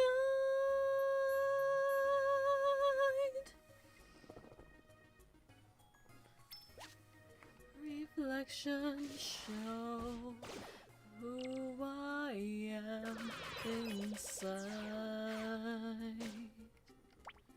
I keep trying to sing high and it's a bad idea.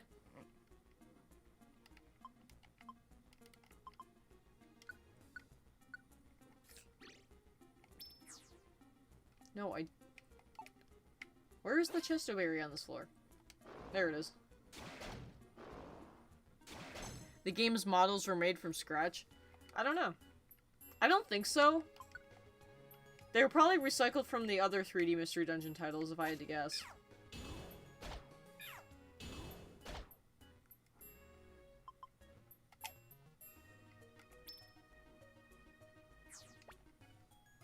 My memories. Cage of destiny. Yeah. Open your eyes and you shall see. The anger burns inside of me. Driven to insanity by hatred and apathy, I scream to the stars and they answer. Heart grows colder than the blackest skies of night. I'm losing control to the evil inside. There's no escaping and nowhere I can hide. Winter in the shadows of this never-ending nightmare tonight. Seeing Umbreon starve brings back bad memories of the Azrael dungeon and Explorers. I starved to death dozens of times. I never understood the concept of storing items. What is the floor diffuse thing again? I honestly don't know. I'm assuming when the I want to say it's that it means that things can't explode, but I don't think that's it. I never actually found out what the diffuse thing means. Like, maybe it means Pokemon can't be empowered? I don't know. That's something I've been meaning to look up, because I've literally nearly 100%ed this game, and to this day I still don't know what it means by diffused. Oh, rip cast form. Rip cast form. Well, it's definitely not what diffuse means, because it can do that. Diffusing means explosions can't happen. Okay. I had a feeling that's what it meant.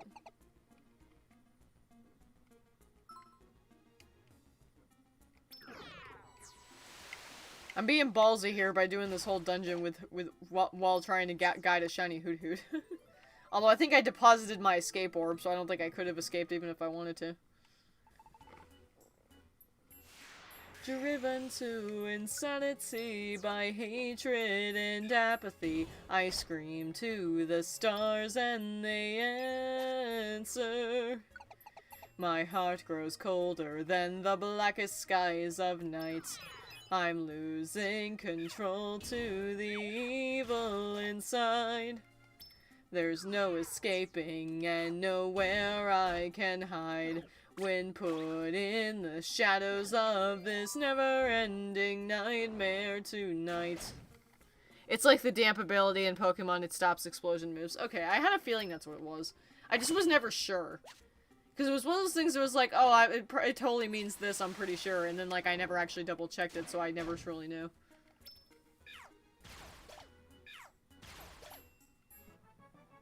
Oh yay, Celebi leveled up. Yay! My shiny Celebi. You're sleepy? Why don't you go to sleep then? Last time I completed a Pokemon game was Soul Silver back in 2018. Perhaps you're something new, and if you'd like to oblige, I'd like to get to know you. Fundamentally fun, I feel like being your friend. Let's see the big city sights, excite how well we blend. If I say I'm smitten by your smile, you like all my jokes and that you'll stay for a while. Humor is grand, at least what I understand. It seems your passion rubs off, it's better than I planned. How many floors are there in Murky Cave? 19.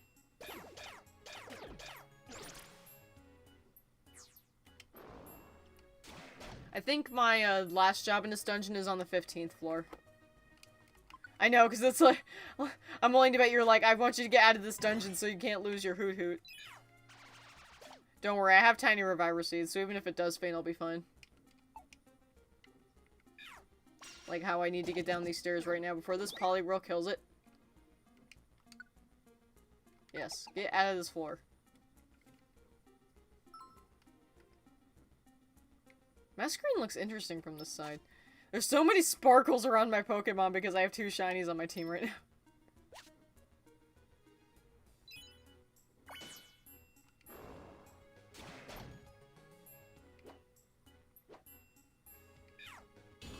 It's like your team is playing bodyguards for the Hoot Hoot. Yeah, pretty much. We pretty much are, because that's the special boy.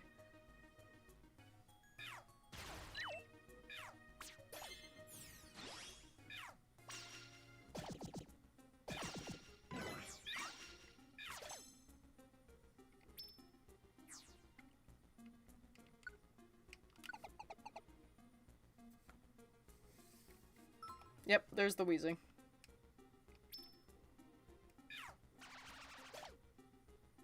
Bro, okay, hold up.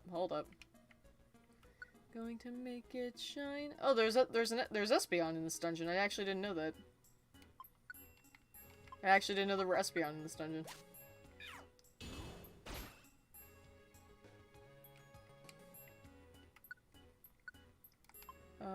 Celebi can take this.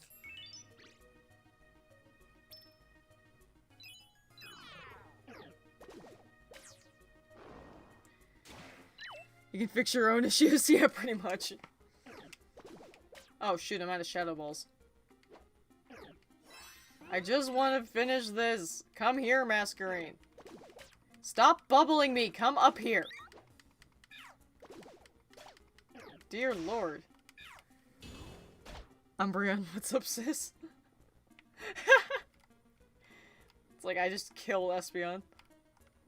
When it's a match made in heaven. I shipped that a lot when I was younger, but honestly I totally ship Umbreon and Sylveon.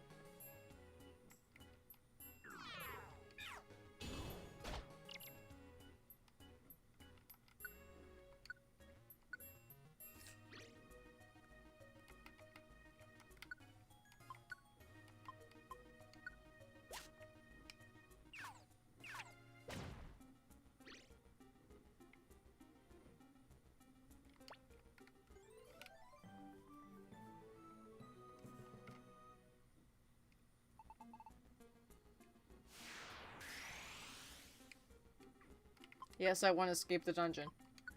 Get me out of here and bring me my Hoot Hoot. I don't want to lose it.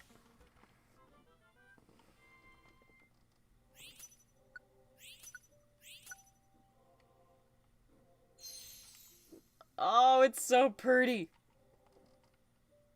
Yes, I want it to join me. Now, I haven't nicknamed any of the Pokemon I've recruited in this game.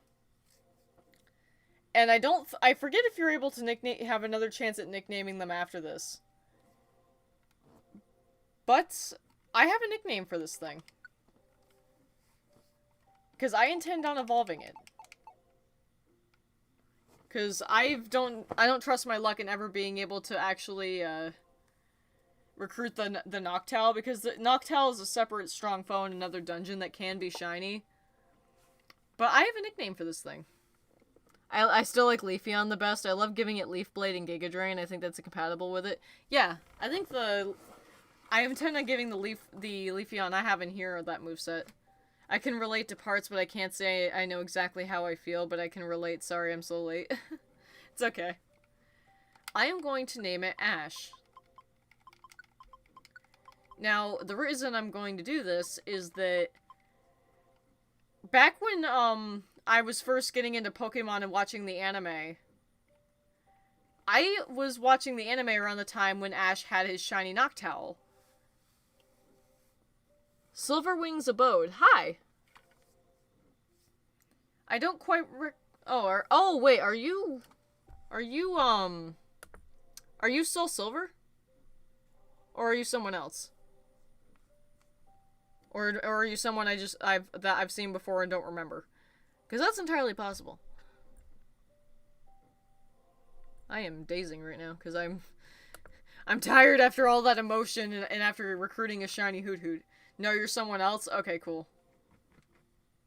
The last one. Okay. Alright. But I thought it was so cool once I found out that Ash's Noctowl in the anime was shiny, because I didn't know that for quite some time. So I'm gonna nickname it Ash. And I don't care about this Corphish. This can get out of here. We've chatted before on one of your streams. Oh, okay. That's cool. It still says you're playing Spyro. Yeah, I know. That text isn't, like, synced to what I'm playing, and I'm just too lazy to get up and fix it, because I'm probably not going to stream too much longer. Because I'm pretty tired. I thought it was a reference to Ash Dragon. Anywho, how you doing? I'm doing alright. I kind of spilled a whole lot of emotional guts on stream earlier, and I probably freaked out like everyone in the chat. See ya, Manuel.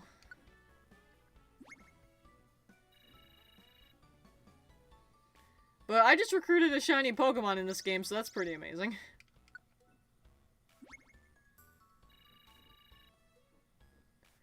I got really lucky there. Mawile.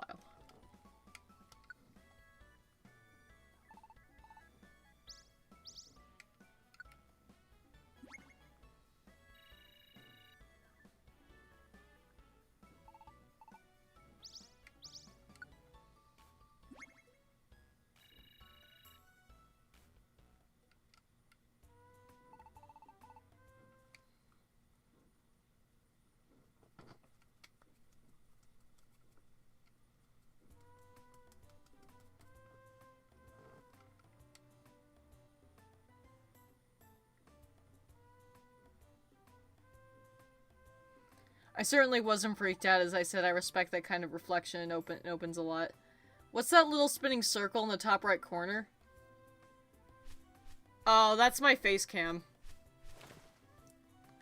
I couldn't get it working throughout the entirety of this stream, and I just gave up. That's her malfunctioning webcam, yeah. I don't know why it's not working, but I gave up trying to fix it.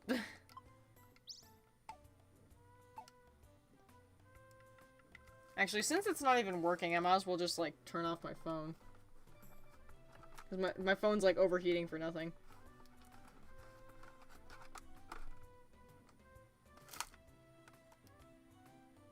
Yeah, it's been, like, draining my battery like crazy.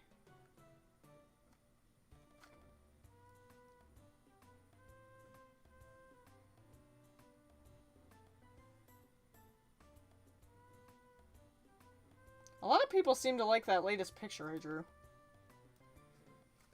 Makes me happy.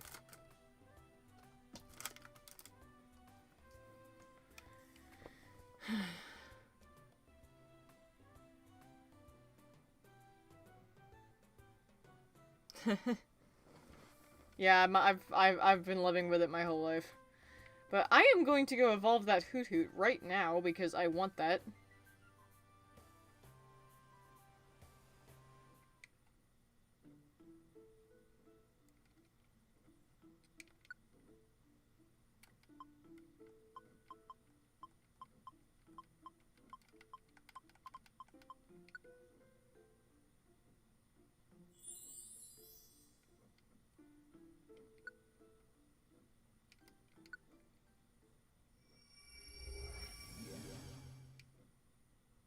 Oh, it looks so cool! No, I'm not gonna change your nickname.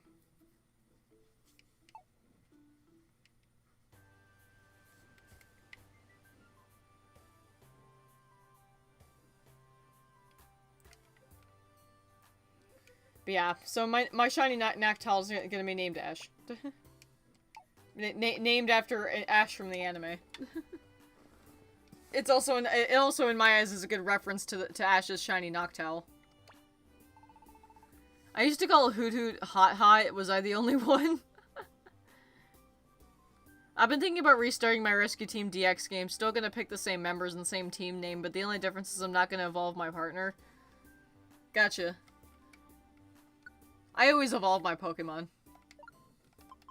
I just can't bear not to. Like, even if I know that, like, it's not really doing me that much good, I just can't bear to not evolve them. Because to me, they'll always seem weak because they're in their base form still. I'm gonna take out another inviting orb. Wait, how many of these do I have? 7. Okay, I'm good. I'm actually gonna check the store. Are they selling any today?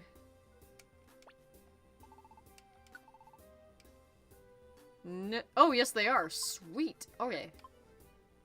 Give me that. Having 3 on me can't hurt. I'm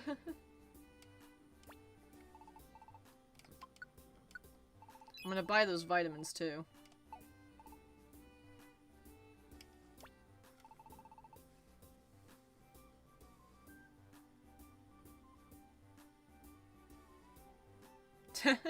I can understand that because some people were thought like that.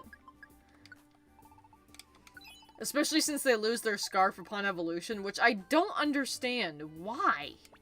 Seriously, why don't they get to keep their scarves? Would it really be that hard?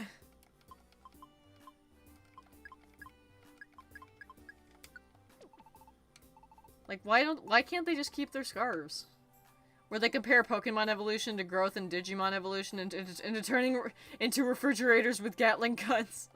Yeah, that was weird. I don't know anything about Digimon, but I found out about that and I was like, what the hell? I'm like, what kind of sense does that make?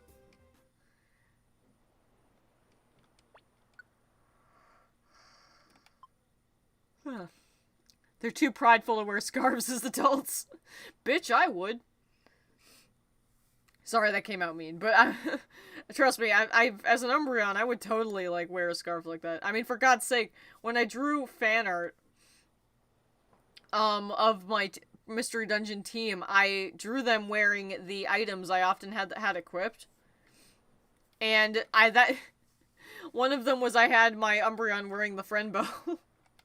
So we have this dark type Umbreon wearing a pink scarf. And I thought it was funny.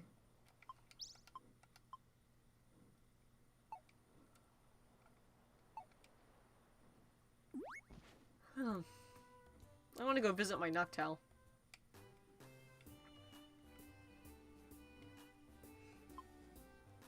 Let's see, where is it? Is it in this one? Yep. Out of curiosity, yep, I can change nicknames. Sweet. So I can change my nicknames whenever I want. That's good to know. Oh, I love the shiny sprite for it. That's actually something I realized when I, recruited my shiny Ditto. Because I have 3 shinies in the game now. My shiny Celebi, which I don't really count towards the shiny total, since you get that as a 100% reward and it's guaranteed. Go worship the Noctowl a bit. Exactly.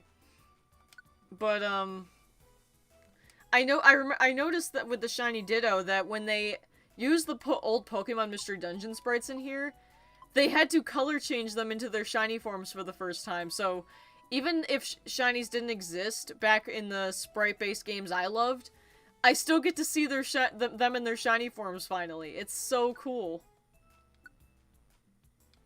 You don't have a rare quality, unfortunately, but oh my gosh, you're so pretty. I love shiny Noctowl. I'm gonna see if I can give it a rare quality. Let's see, what do you get here? Link boost. Ugh, that's so bad. Let me give you the rest of these. Food finder, that's better. That is much better.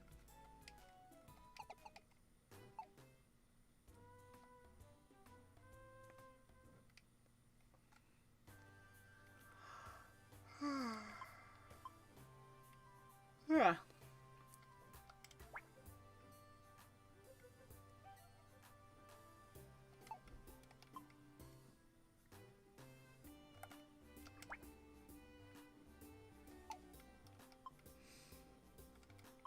Trying to see if I want to go after another strong foe.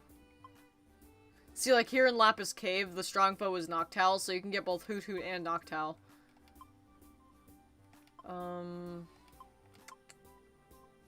Strong foe here is Magikarp. Silent Chasm has freaking Metagross, which would be pretty damn cool.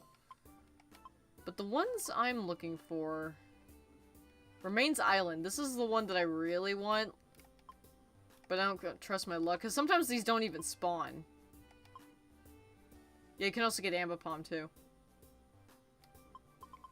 But, like, it's really painful sometimes, because the strong foes don't... Sometimes they won't even spawn.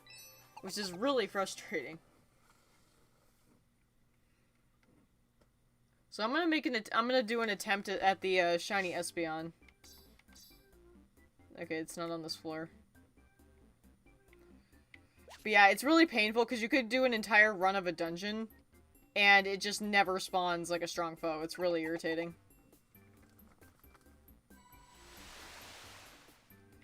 Thankfully, though, I have Jirachi holding the X-ray specs.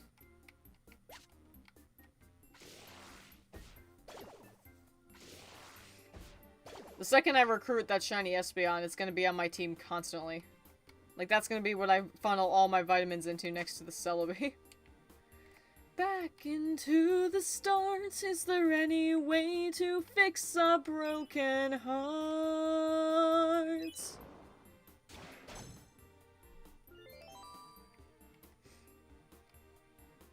Yeah, I asked, Volgorn being the amazing person he is, I mentioned that mod during a stream and how I would Oh, the strong foe just magically spawned as soon as I was saying that.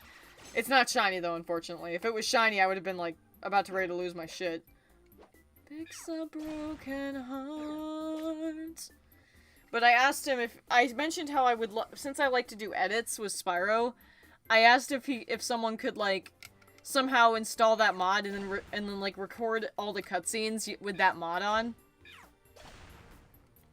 And he offered to do that, so he even purchased a copy of the game for it. So I was like, I'm really grateful for that too, that he's willing to do that. The cutscenes will probably look really smooth too, because it's smoother.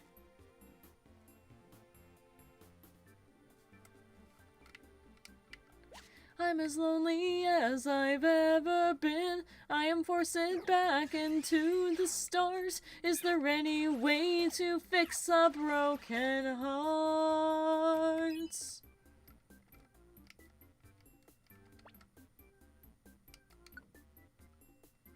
I want an excuse to play the game after all. There's that too.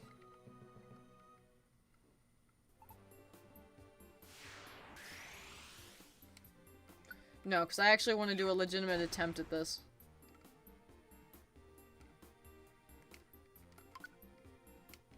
See if how many times I can get that Espeon to spawn. I have the means to record it at 4K at 60 FPS. Holy shit!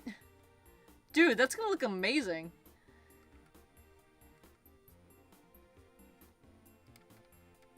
Oh, cool. Another strong foe is on this floor.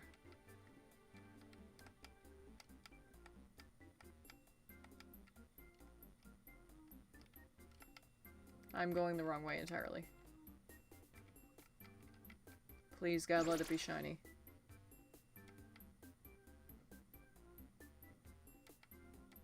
Okay, yeah, we need to take care of all these enemies in this room.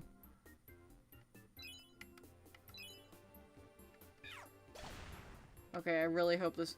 Come here, you stupid Espeon. Is it shiny? Moment of truth. Or not.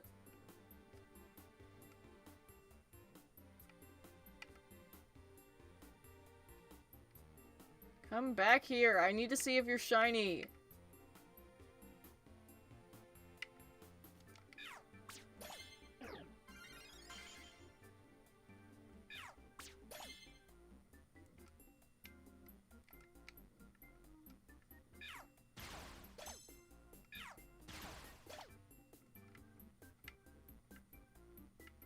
No, you're not shiny. Frick.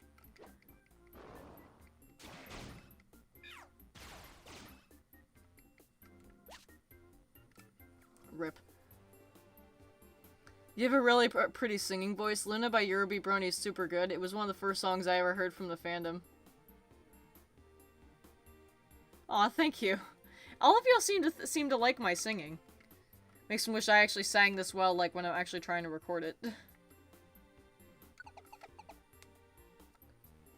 Yeah, Luna by Yorubi Brony's. Look at all those items! Holy shit! That's obviously a monster house, but holy hell! I've never seen a monster house with that many items. And oh, great. Tell Acoustic Brony to shut the fuck up.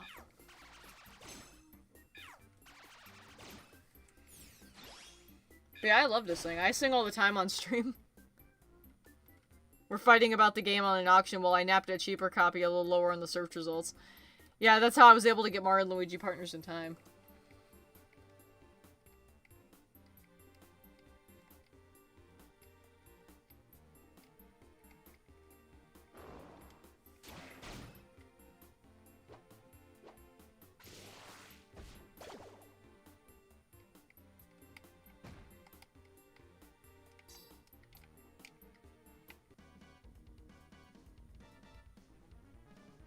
Yeah, there's a Munchlax in here.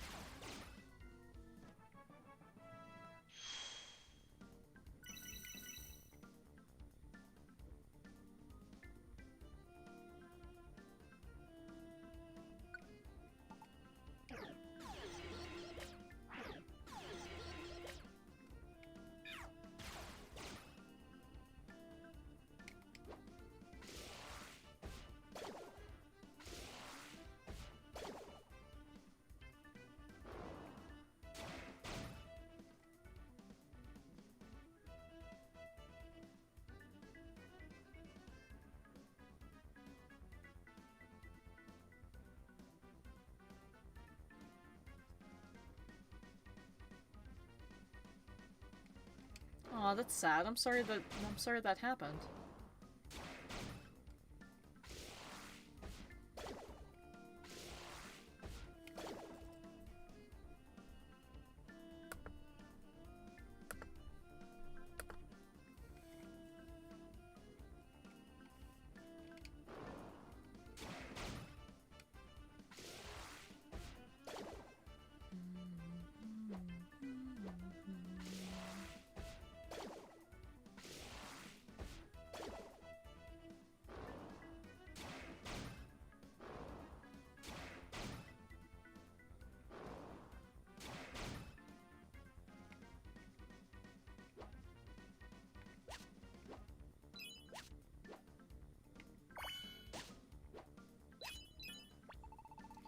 Fallen more than I could ever dream.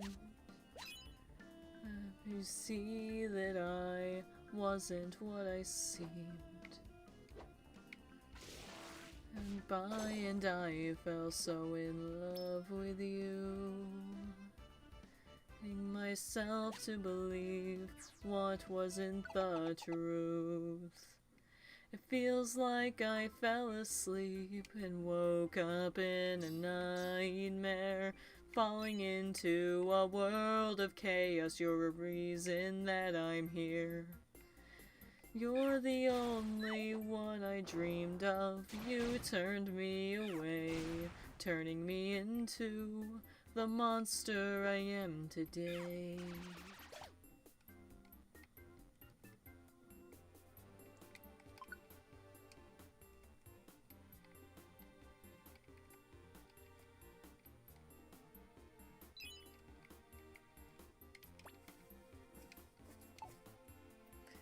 Didn't order when you broke my heart that day.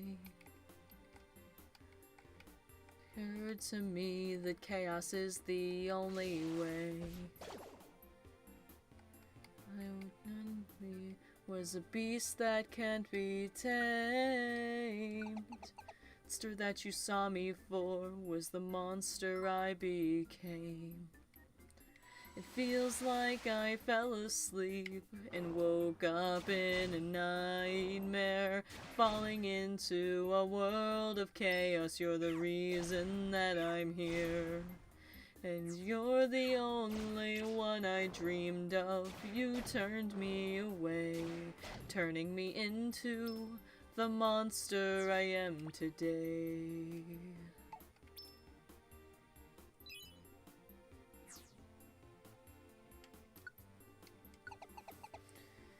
A Summer in the Stars by Forest Rain, Candlelight Nights by Forest Rain, Constellations by Aviators, and Chaos Theory by him too.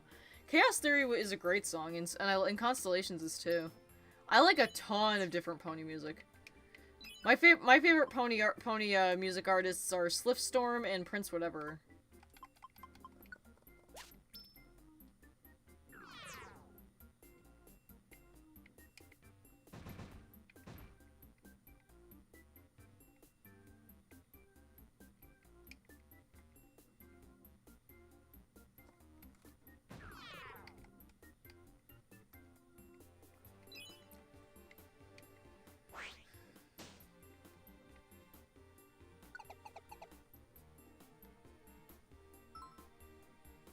It's hard to pick a favorite pony song, though, because I just like so many.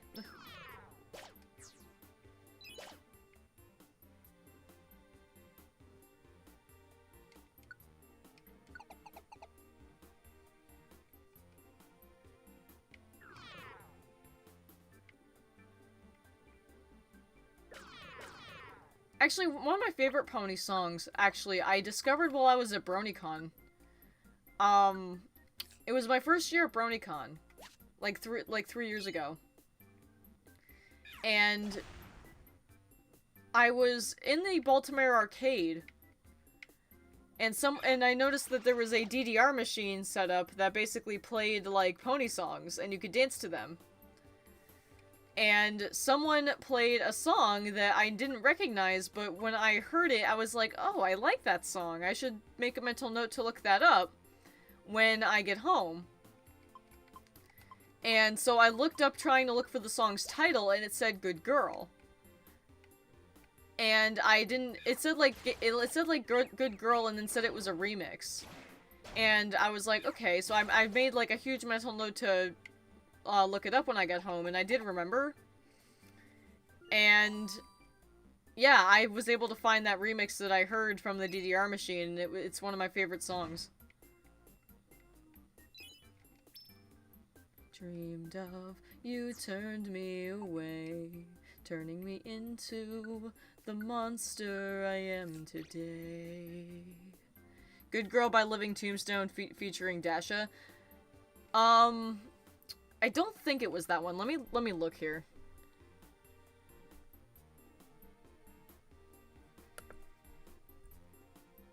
It wasn't the Living Tombstones remix, I don't think.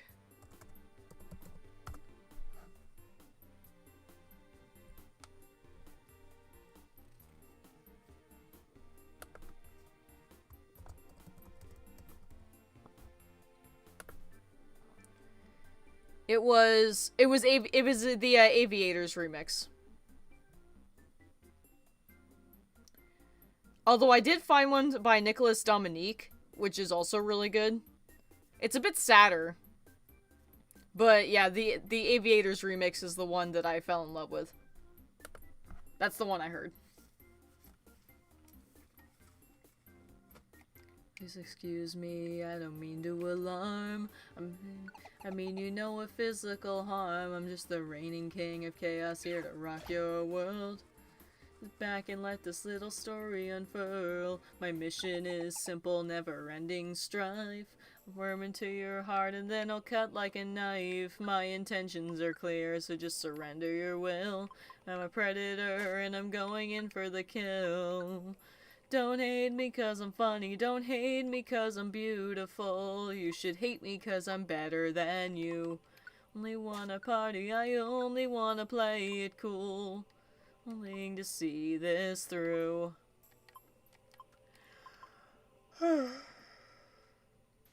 Yeah.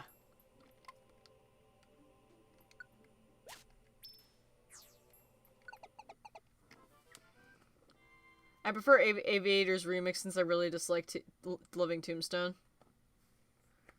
What was it like for you to discover EVs and IVs? I remember it being a feeling of being a first human to discover fire. I honestly didn't understand them for quite a few years. Once I started getting really into competitive battling and stuff and realizing that by EV training your Pokemon, they had much higher stats. It was kind of like a moment of holy crap, but it was definitely an interesting moment, but I didn't truly understand it for quite a few years after. I have my own reasons I don't wish to say on your stream unless you want me to. I didn't mean to close YouTube. Man, Psycho Shy, you're having all kinds of issues over there with your computer. I don't really I don't know why you would hate Living Tombstone, but I have seen a lot of people, like, showing dislike of him. But, to each their own. I'm really tired.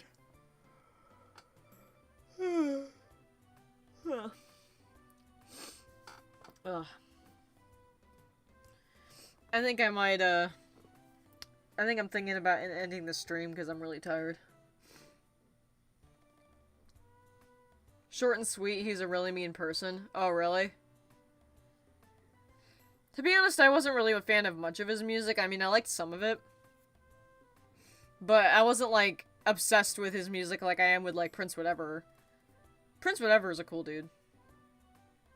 I got to, like, talk to him for like, a really short time at BronyCon. He seems like a pretty chill dude. His music is, like, godly. I almost every single one of his songs I have on my phone.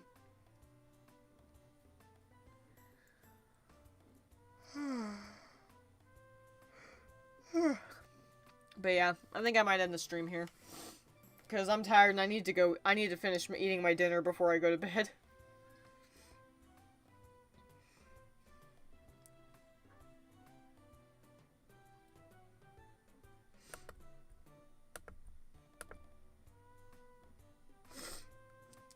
But yeah, good night guys, and I love you guys.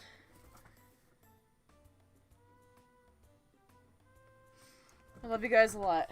Thanks for being so encouraging. By the way, the next episode, the episode of the Henry Stickmin Let's Play should be up by now, so